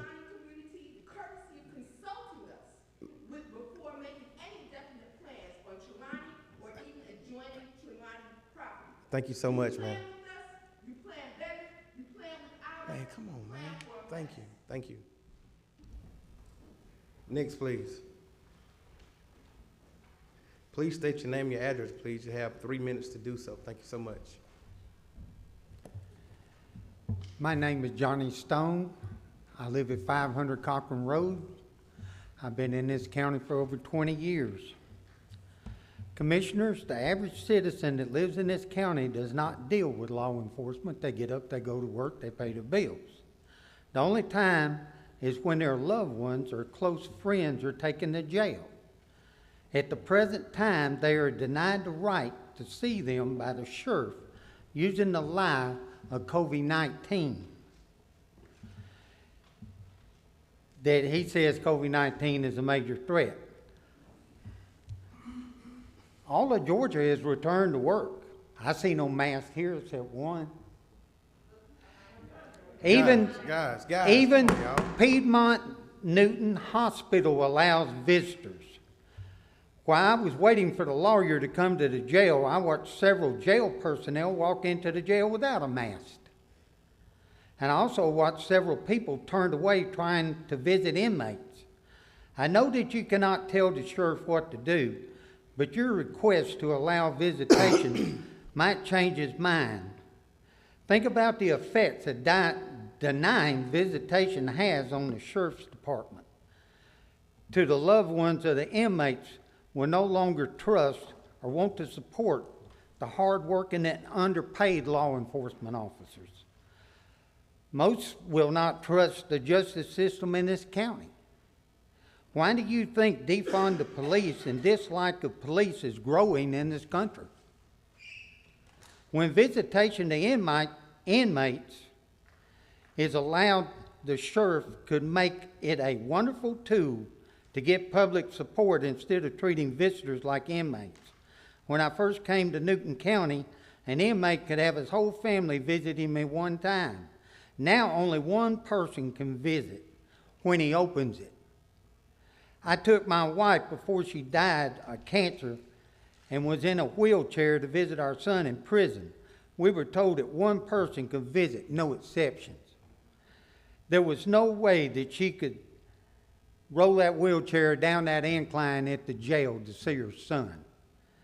I went over to the sheriff's department and talked to a colonel over there, And after a few minutes, they allowed one person to roll the wheelchair down there. You may ask, what is the danger to the officers at the jail? To get personal property of an inmate, there's a window like a theater that you put the stuff in and out. Less danger than shopping at Walmart. To visit an inmate, there is a window like a theater to put your ID through and check. There's less danger than shopping at Walmart. When you visit an inmate, there's a glass wall and a telephone. Thank you so much, sir. There's no danger to inmate officers. Thank you so much. Thank you so much, sir. Next, please state your name, your address for the record, please. You have 3 minutes to do so. Good afternoon, Archie Shepherd, 9169 Village Drive, Covington, Georgia. I'm so glad that the citizens have an opportunity to see what 3 commissioners could do to this county. They're not concerned about anything. Y'all not concerned about anything. Y'all is running the county. You voting the way you want to vote. You're not concerned about what people want. This is who we put in office to represent Newton County. It's a shame. It's a shame the way y'all doing. You're not concerned about the seniors here in Newton County. You're not concerned about the little kids that don't have anything to do. So this is who we got. This is who we represented. This is who we got to represent us. They not concerned about us. It's a shame. The other thing is, Representative Doreen Carter had brought to the county manager that they had a grant out there that would help the seniors. And he did not take any action. He let that went by. The people wouldn't have had to jump through the hoops that they have to jump through with the AR form, and he didn't even apply for that. So this is what's going on in the county. The people are not concerned. The ones that are supposed to be representing us is not concerned at all. It's a shame that we put people in offices thinking they're going to represent us, and then they come up and do what they want to do, not listening to the citizens. It's a shame. So I guess what we got to do, we got to start holding y'all responsible for what we put you in office for. If you don't do it, then don't put you in office. That's what we need to do. We need to find out what people stand for before we put them in office.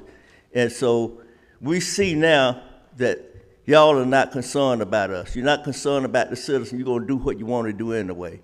So that's my take on that. Thank you, sir. Anyone else?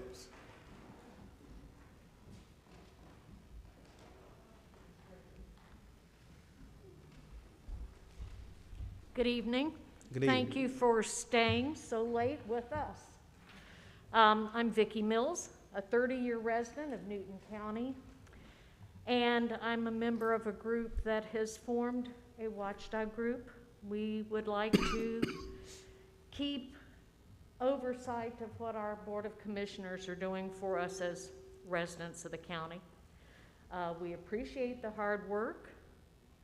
Running the county is a difficult task, but we do ask that you, as individual board members, do follow your own code of conduct, treat each other with respect. The persons who come to speak in this forum, we ask you to represent the county as we wish you to. You're elected. We would like to keep you in office if you do your job. Thank you for your time. We look forward to seeing you in the weeks to come. Thank you so much.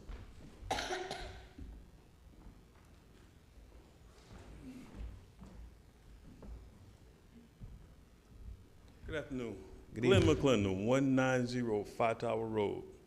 Out here in December, we had a discussion for 45 minutes. The board was discussing about problem for homeless people and different not having shelter. I don't contact several commissioners about this problem, and I'm trying to figure out what my next step is to get in front of the commission board and talk to them about my solution to the problem. Same thing we did tonight. Who do I talk to, and how do I get in front of us? Who do I talk to about getting a presentation put together? We can talk after the board, after this meeting. So the way it works, sir, I don't want to use up your time.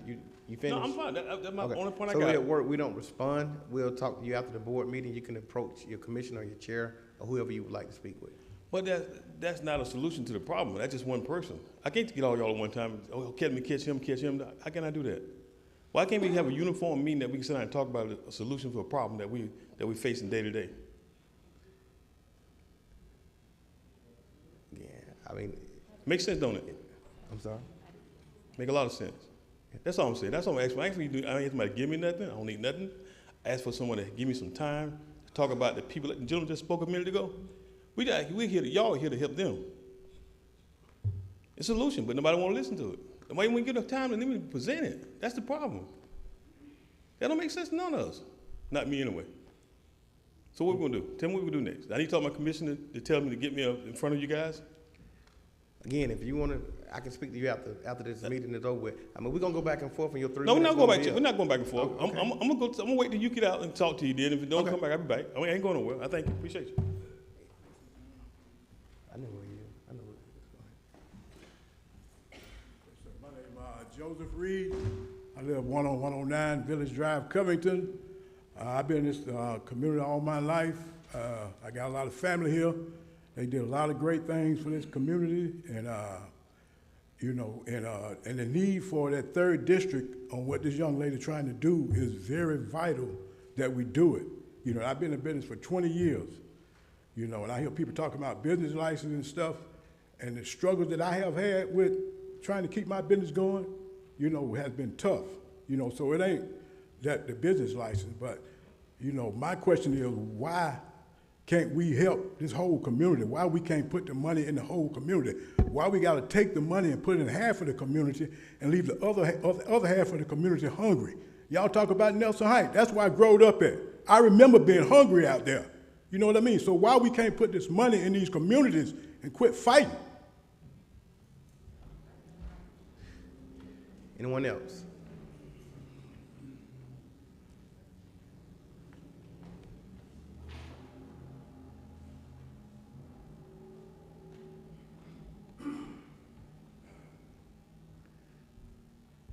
My name is Howard Griggs, and I live at 55 River Shores Court, Covington, Georgia. I think you guys sometimes forget that you're supposed to be working for us, the people. See all them people back there? We meet once a week, and we gonna find somebody to run against each and every one of you. If you don't start doing your job better than what you're doing. You fight and bicker among yourselves more than you do anything else. It just don't make no sense. Now, about that grant thing, not the grant,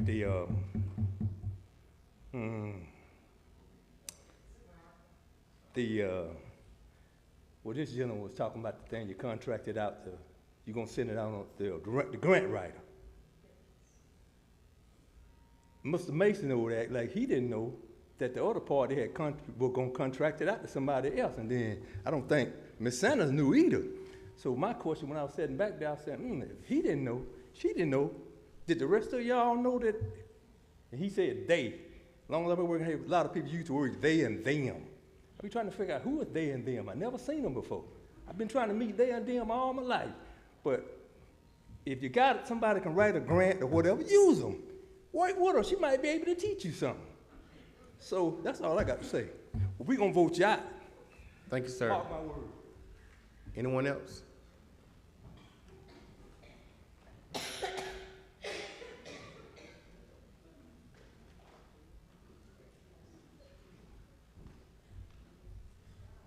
Hey, my name is Brian Fricks, I live at 130 Cornish Trace Drive. I want to thank you guys for your time. It's been a long meeting. I had a question, clarification. I know Commissioner Cowan had asked that 6 months be given for the relief on leasing and mortgage. Is that, so did you increase from 3 months to 6 months on the mortgage? And that his motion only stated 6 months. So you can talk to, and I'm not sure if you've been here, I think you have been here before. Yeah, but not. So you can speak with one of the commissioners, or you can ask the county manager afterwards, after this. Okay. But go ahead and present your questions. All right, so that was a question that I had. And then also just wanted to ask about, oh, is not time, or is it part of the time? Okay. Go ahead. Okay, and then the truck ordinance on number 9, you know, I don't think we need to put any burden on the working man, the guys going out every day trying to bring bread to the family. You know, maybe in neighborhoods, make it where the truck has to fit in the parking, assigned parking lots. So, I mean, you got the lawn care guy, you got the electrician, you got the AC guy. I mean, you got people out trying to make a living, and they got to try to find something to do with their vehicle. You know, I think it's probably more geared towards transfer trucks, dump trucks, things like that. I mean, police officers, they have a service car. Every one of us get in the car every day and go to work. It's just our trucks don't look the same as the working man's truck. So I think definitely some clarification needs to be done on that part. And then also just wanted to commend Pastor Lett for what she's done for the Mormon shelter, and just would like to see the commission, the cities really work together to kind of help, and not just have a warming center, but something that we could have for people year round to help those in need. So thank you, guys. Thank you so much. Commissioner Edwards. Thank you, Mr. Chairman. I'm sorry, wait a minute, I didn't see it. Mr. Edwards.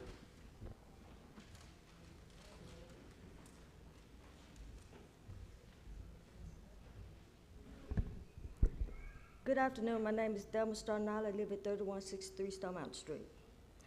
I heard the consultant when she was put amount on the amount of money that you get a senior citizen and everybody else for home improvements. With the cost of living and everything else is going up in the materials, and then you have to find somebody to do the work and pay them too. So the amount of money they're gonna give is not enough. So why don't you increase it to $30,000 or $40,000? Because you got people out there that need a whole lot of work done on their house. You got people out there that are on fixed income. You got young people out there that work in 2 jobs and still can't make it. Okay, so even though she's not from around here, why do people have to go online? You got young folks don't have computers. So all the burdens are put on our back. But she works for us too. She getting paid.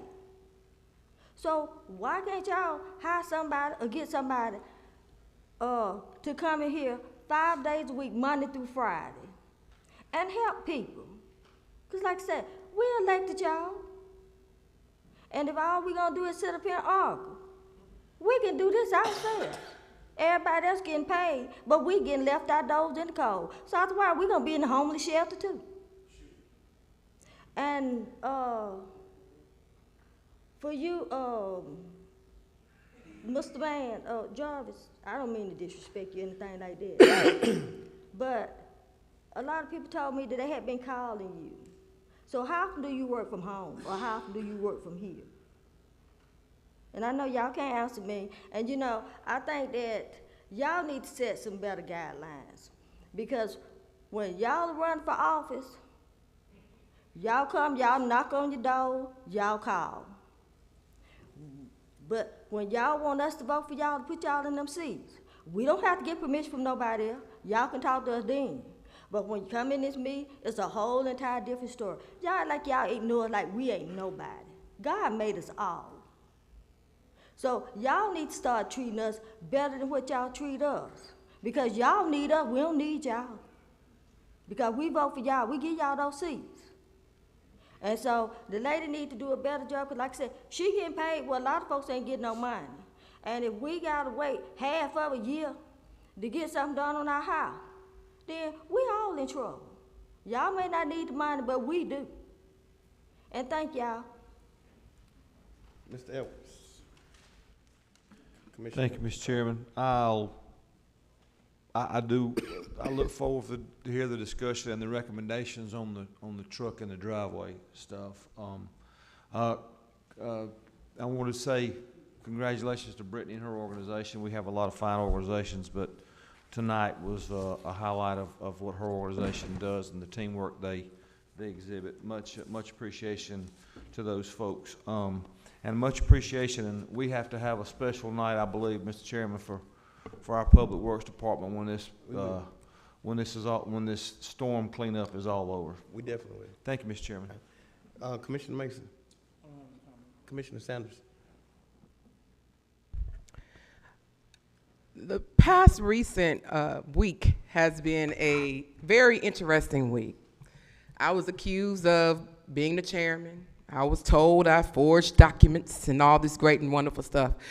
But people didn't take the time to go view the documents.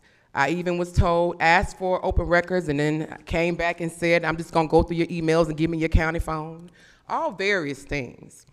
And so once I submitted those documents, they saw that I did nothing fraudulent.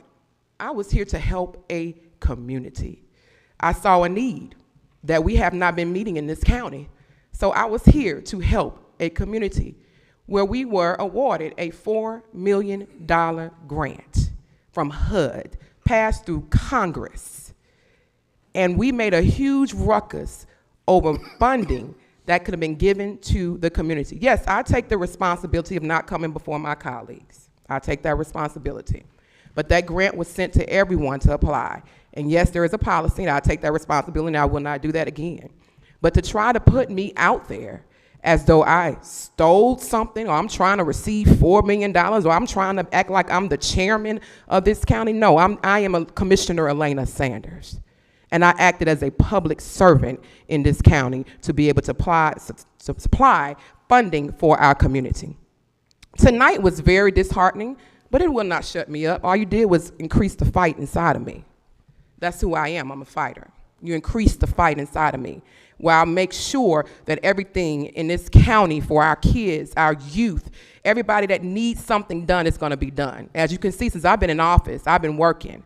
I've not been taking, I've been working. I haven't cost this county money. There's no pending lawsuit for me. I have never sued this county, nor have I have a pending legal case. I have been working. And so, and with that being stated, no, I'm not starting nothing. I'm saying the facts. I'm stating facts. So coming from me as though I have done something illegal, or if I had stated I've done something illegal or written some documents or done something illegal, trying to seek money for this county, that's preposterous, if you could spell it. And I thank you so much for you guys and your support and allowing me to be able to serve you as Commissioner Elena Sanders and doing my job as a public servant. It is time out for this board utilizing their position just to do what we want instead of listen to what the residents want in this county. It is time out for this county not listening to the people in this community who put us in place. If you look at the organizational chart, they are our boss. We are not the boss of this county.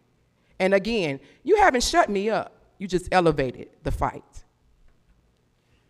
Commissioner Henderson.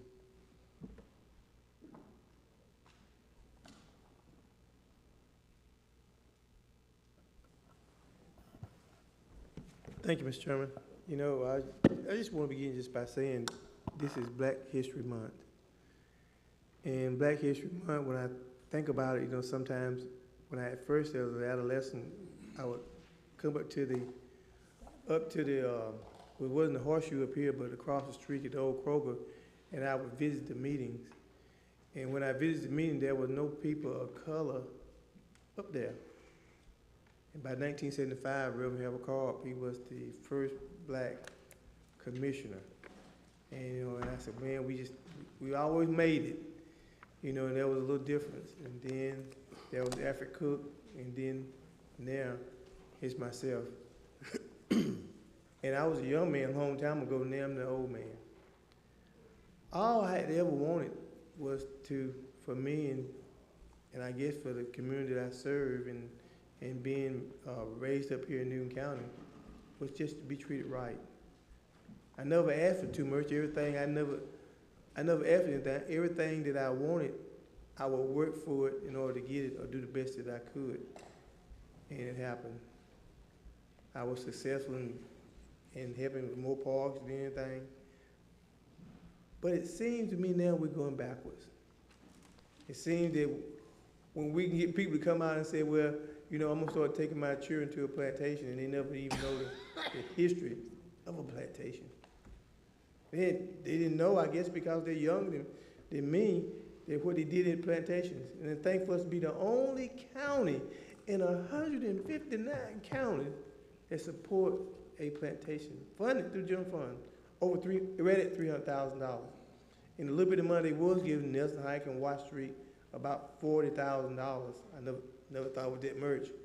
The little bit of money they were giving to them, you put together 80, and then there was another, if you subtract that from it, it's another $220,000. They're going, that's not accountable for nothing. And here I find myself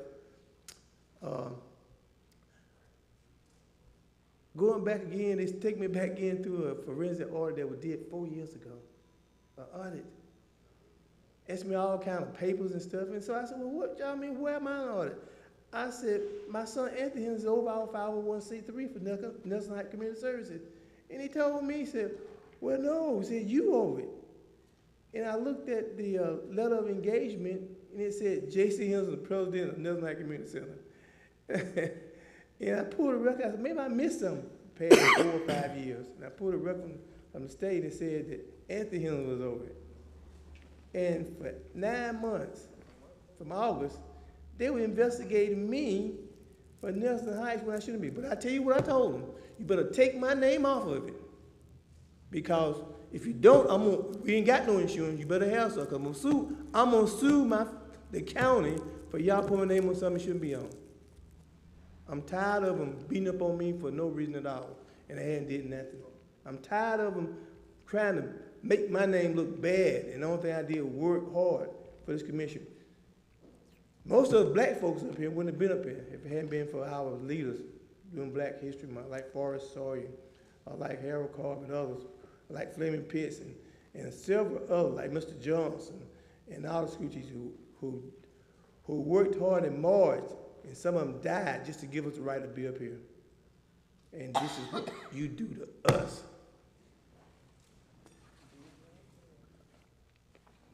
Commissioner Cowan. Thank you, Mr. Chairman.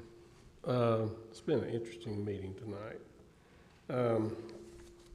From my viewpoint,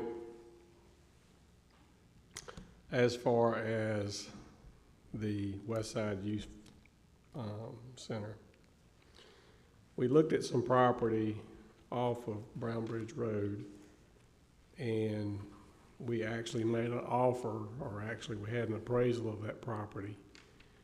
And we brought it back to the owner, and she rejected it because she wanted another $500,000 more than it was worth. So we turned it down. Now, if any of y'all are willing to buy a property that's worth $500,000 more than the appraised value, I got some junk cars to sell, okay? And I wouldn't recommend that. And I do real estate law all the time. You have to follow what the appraised value is. Now, not saying that the site is not a good site. Site is a good site. Come on, guys, y'all let him do his time. Go ahead, sir. Site is a good site. I've asked for drawings. I've asked for, tell me what you want this thing to look like. I have had nothing given to me in terms of, we talked about football fields, we talked about walking trails, we talked about, I haven't seen anything. I've asked for it. Stop lying. Man. No, listen, I haven't. Listen. I haven't. I have not seen Make anything. your comments, Commissioner. I have not seen anything from anybody. You don't check your email. Commissioner. Well, make your comments. Listen, I have, and she's right, I probably have not checked my email, but I have not seen anything like that.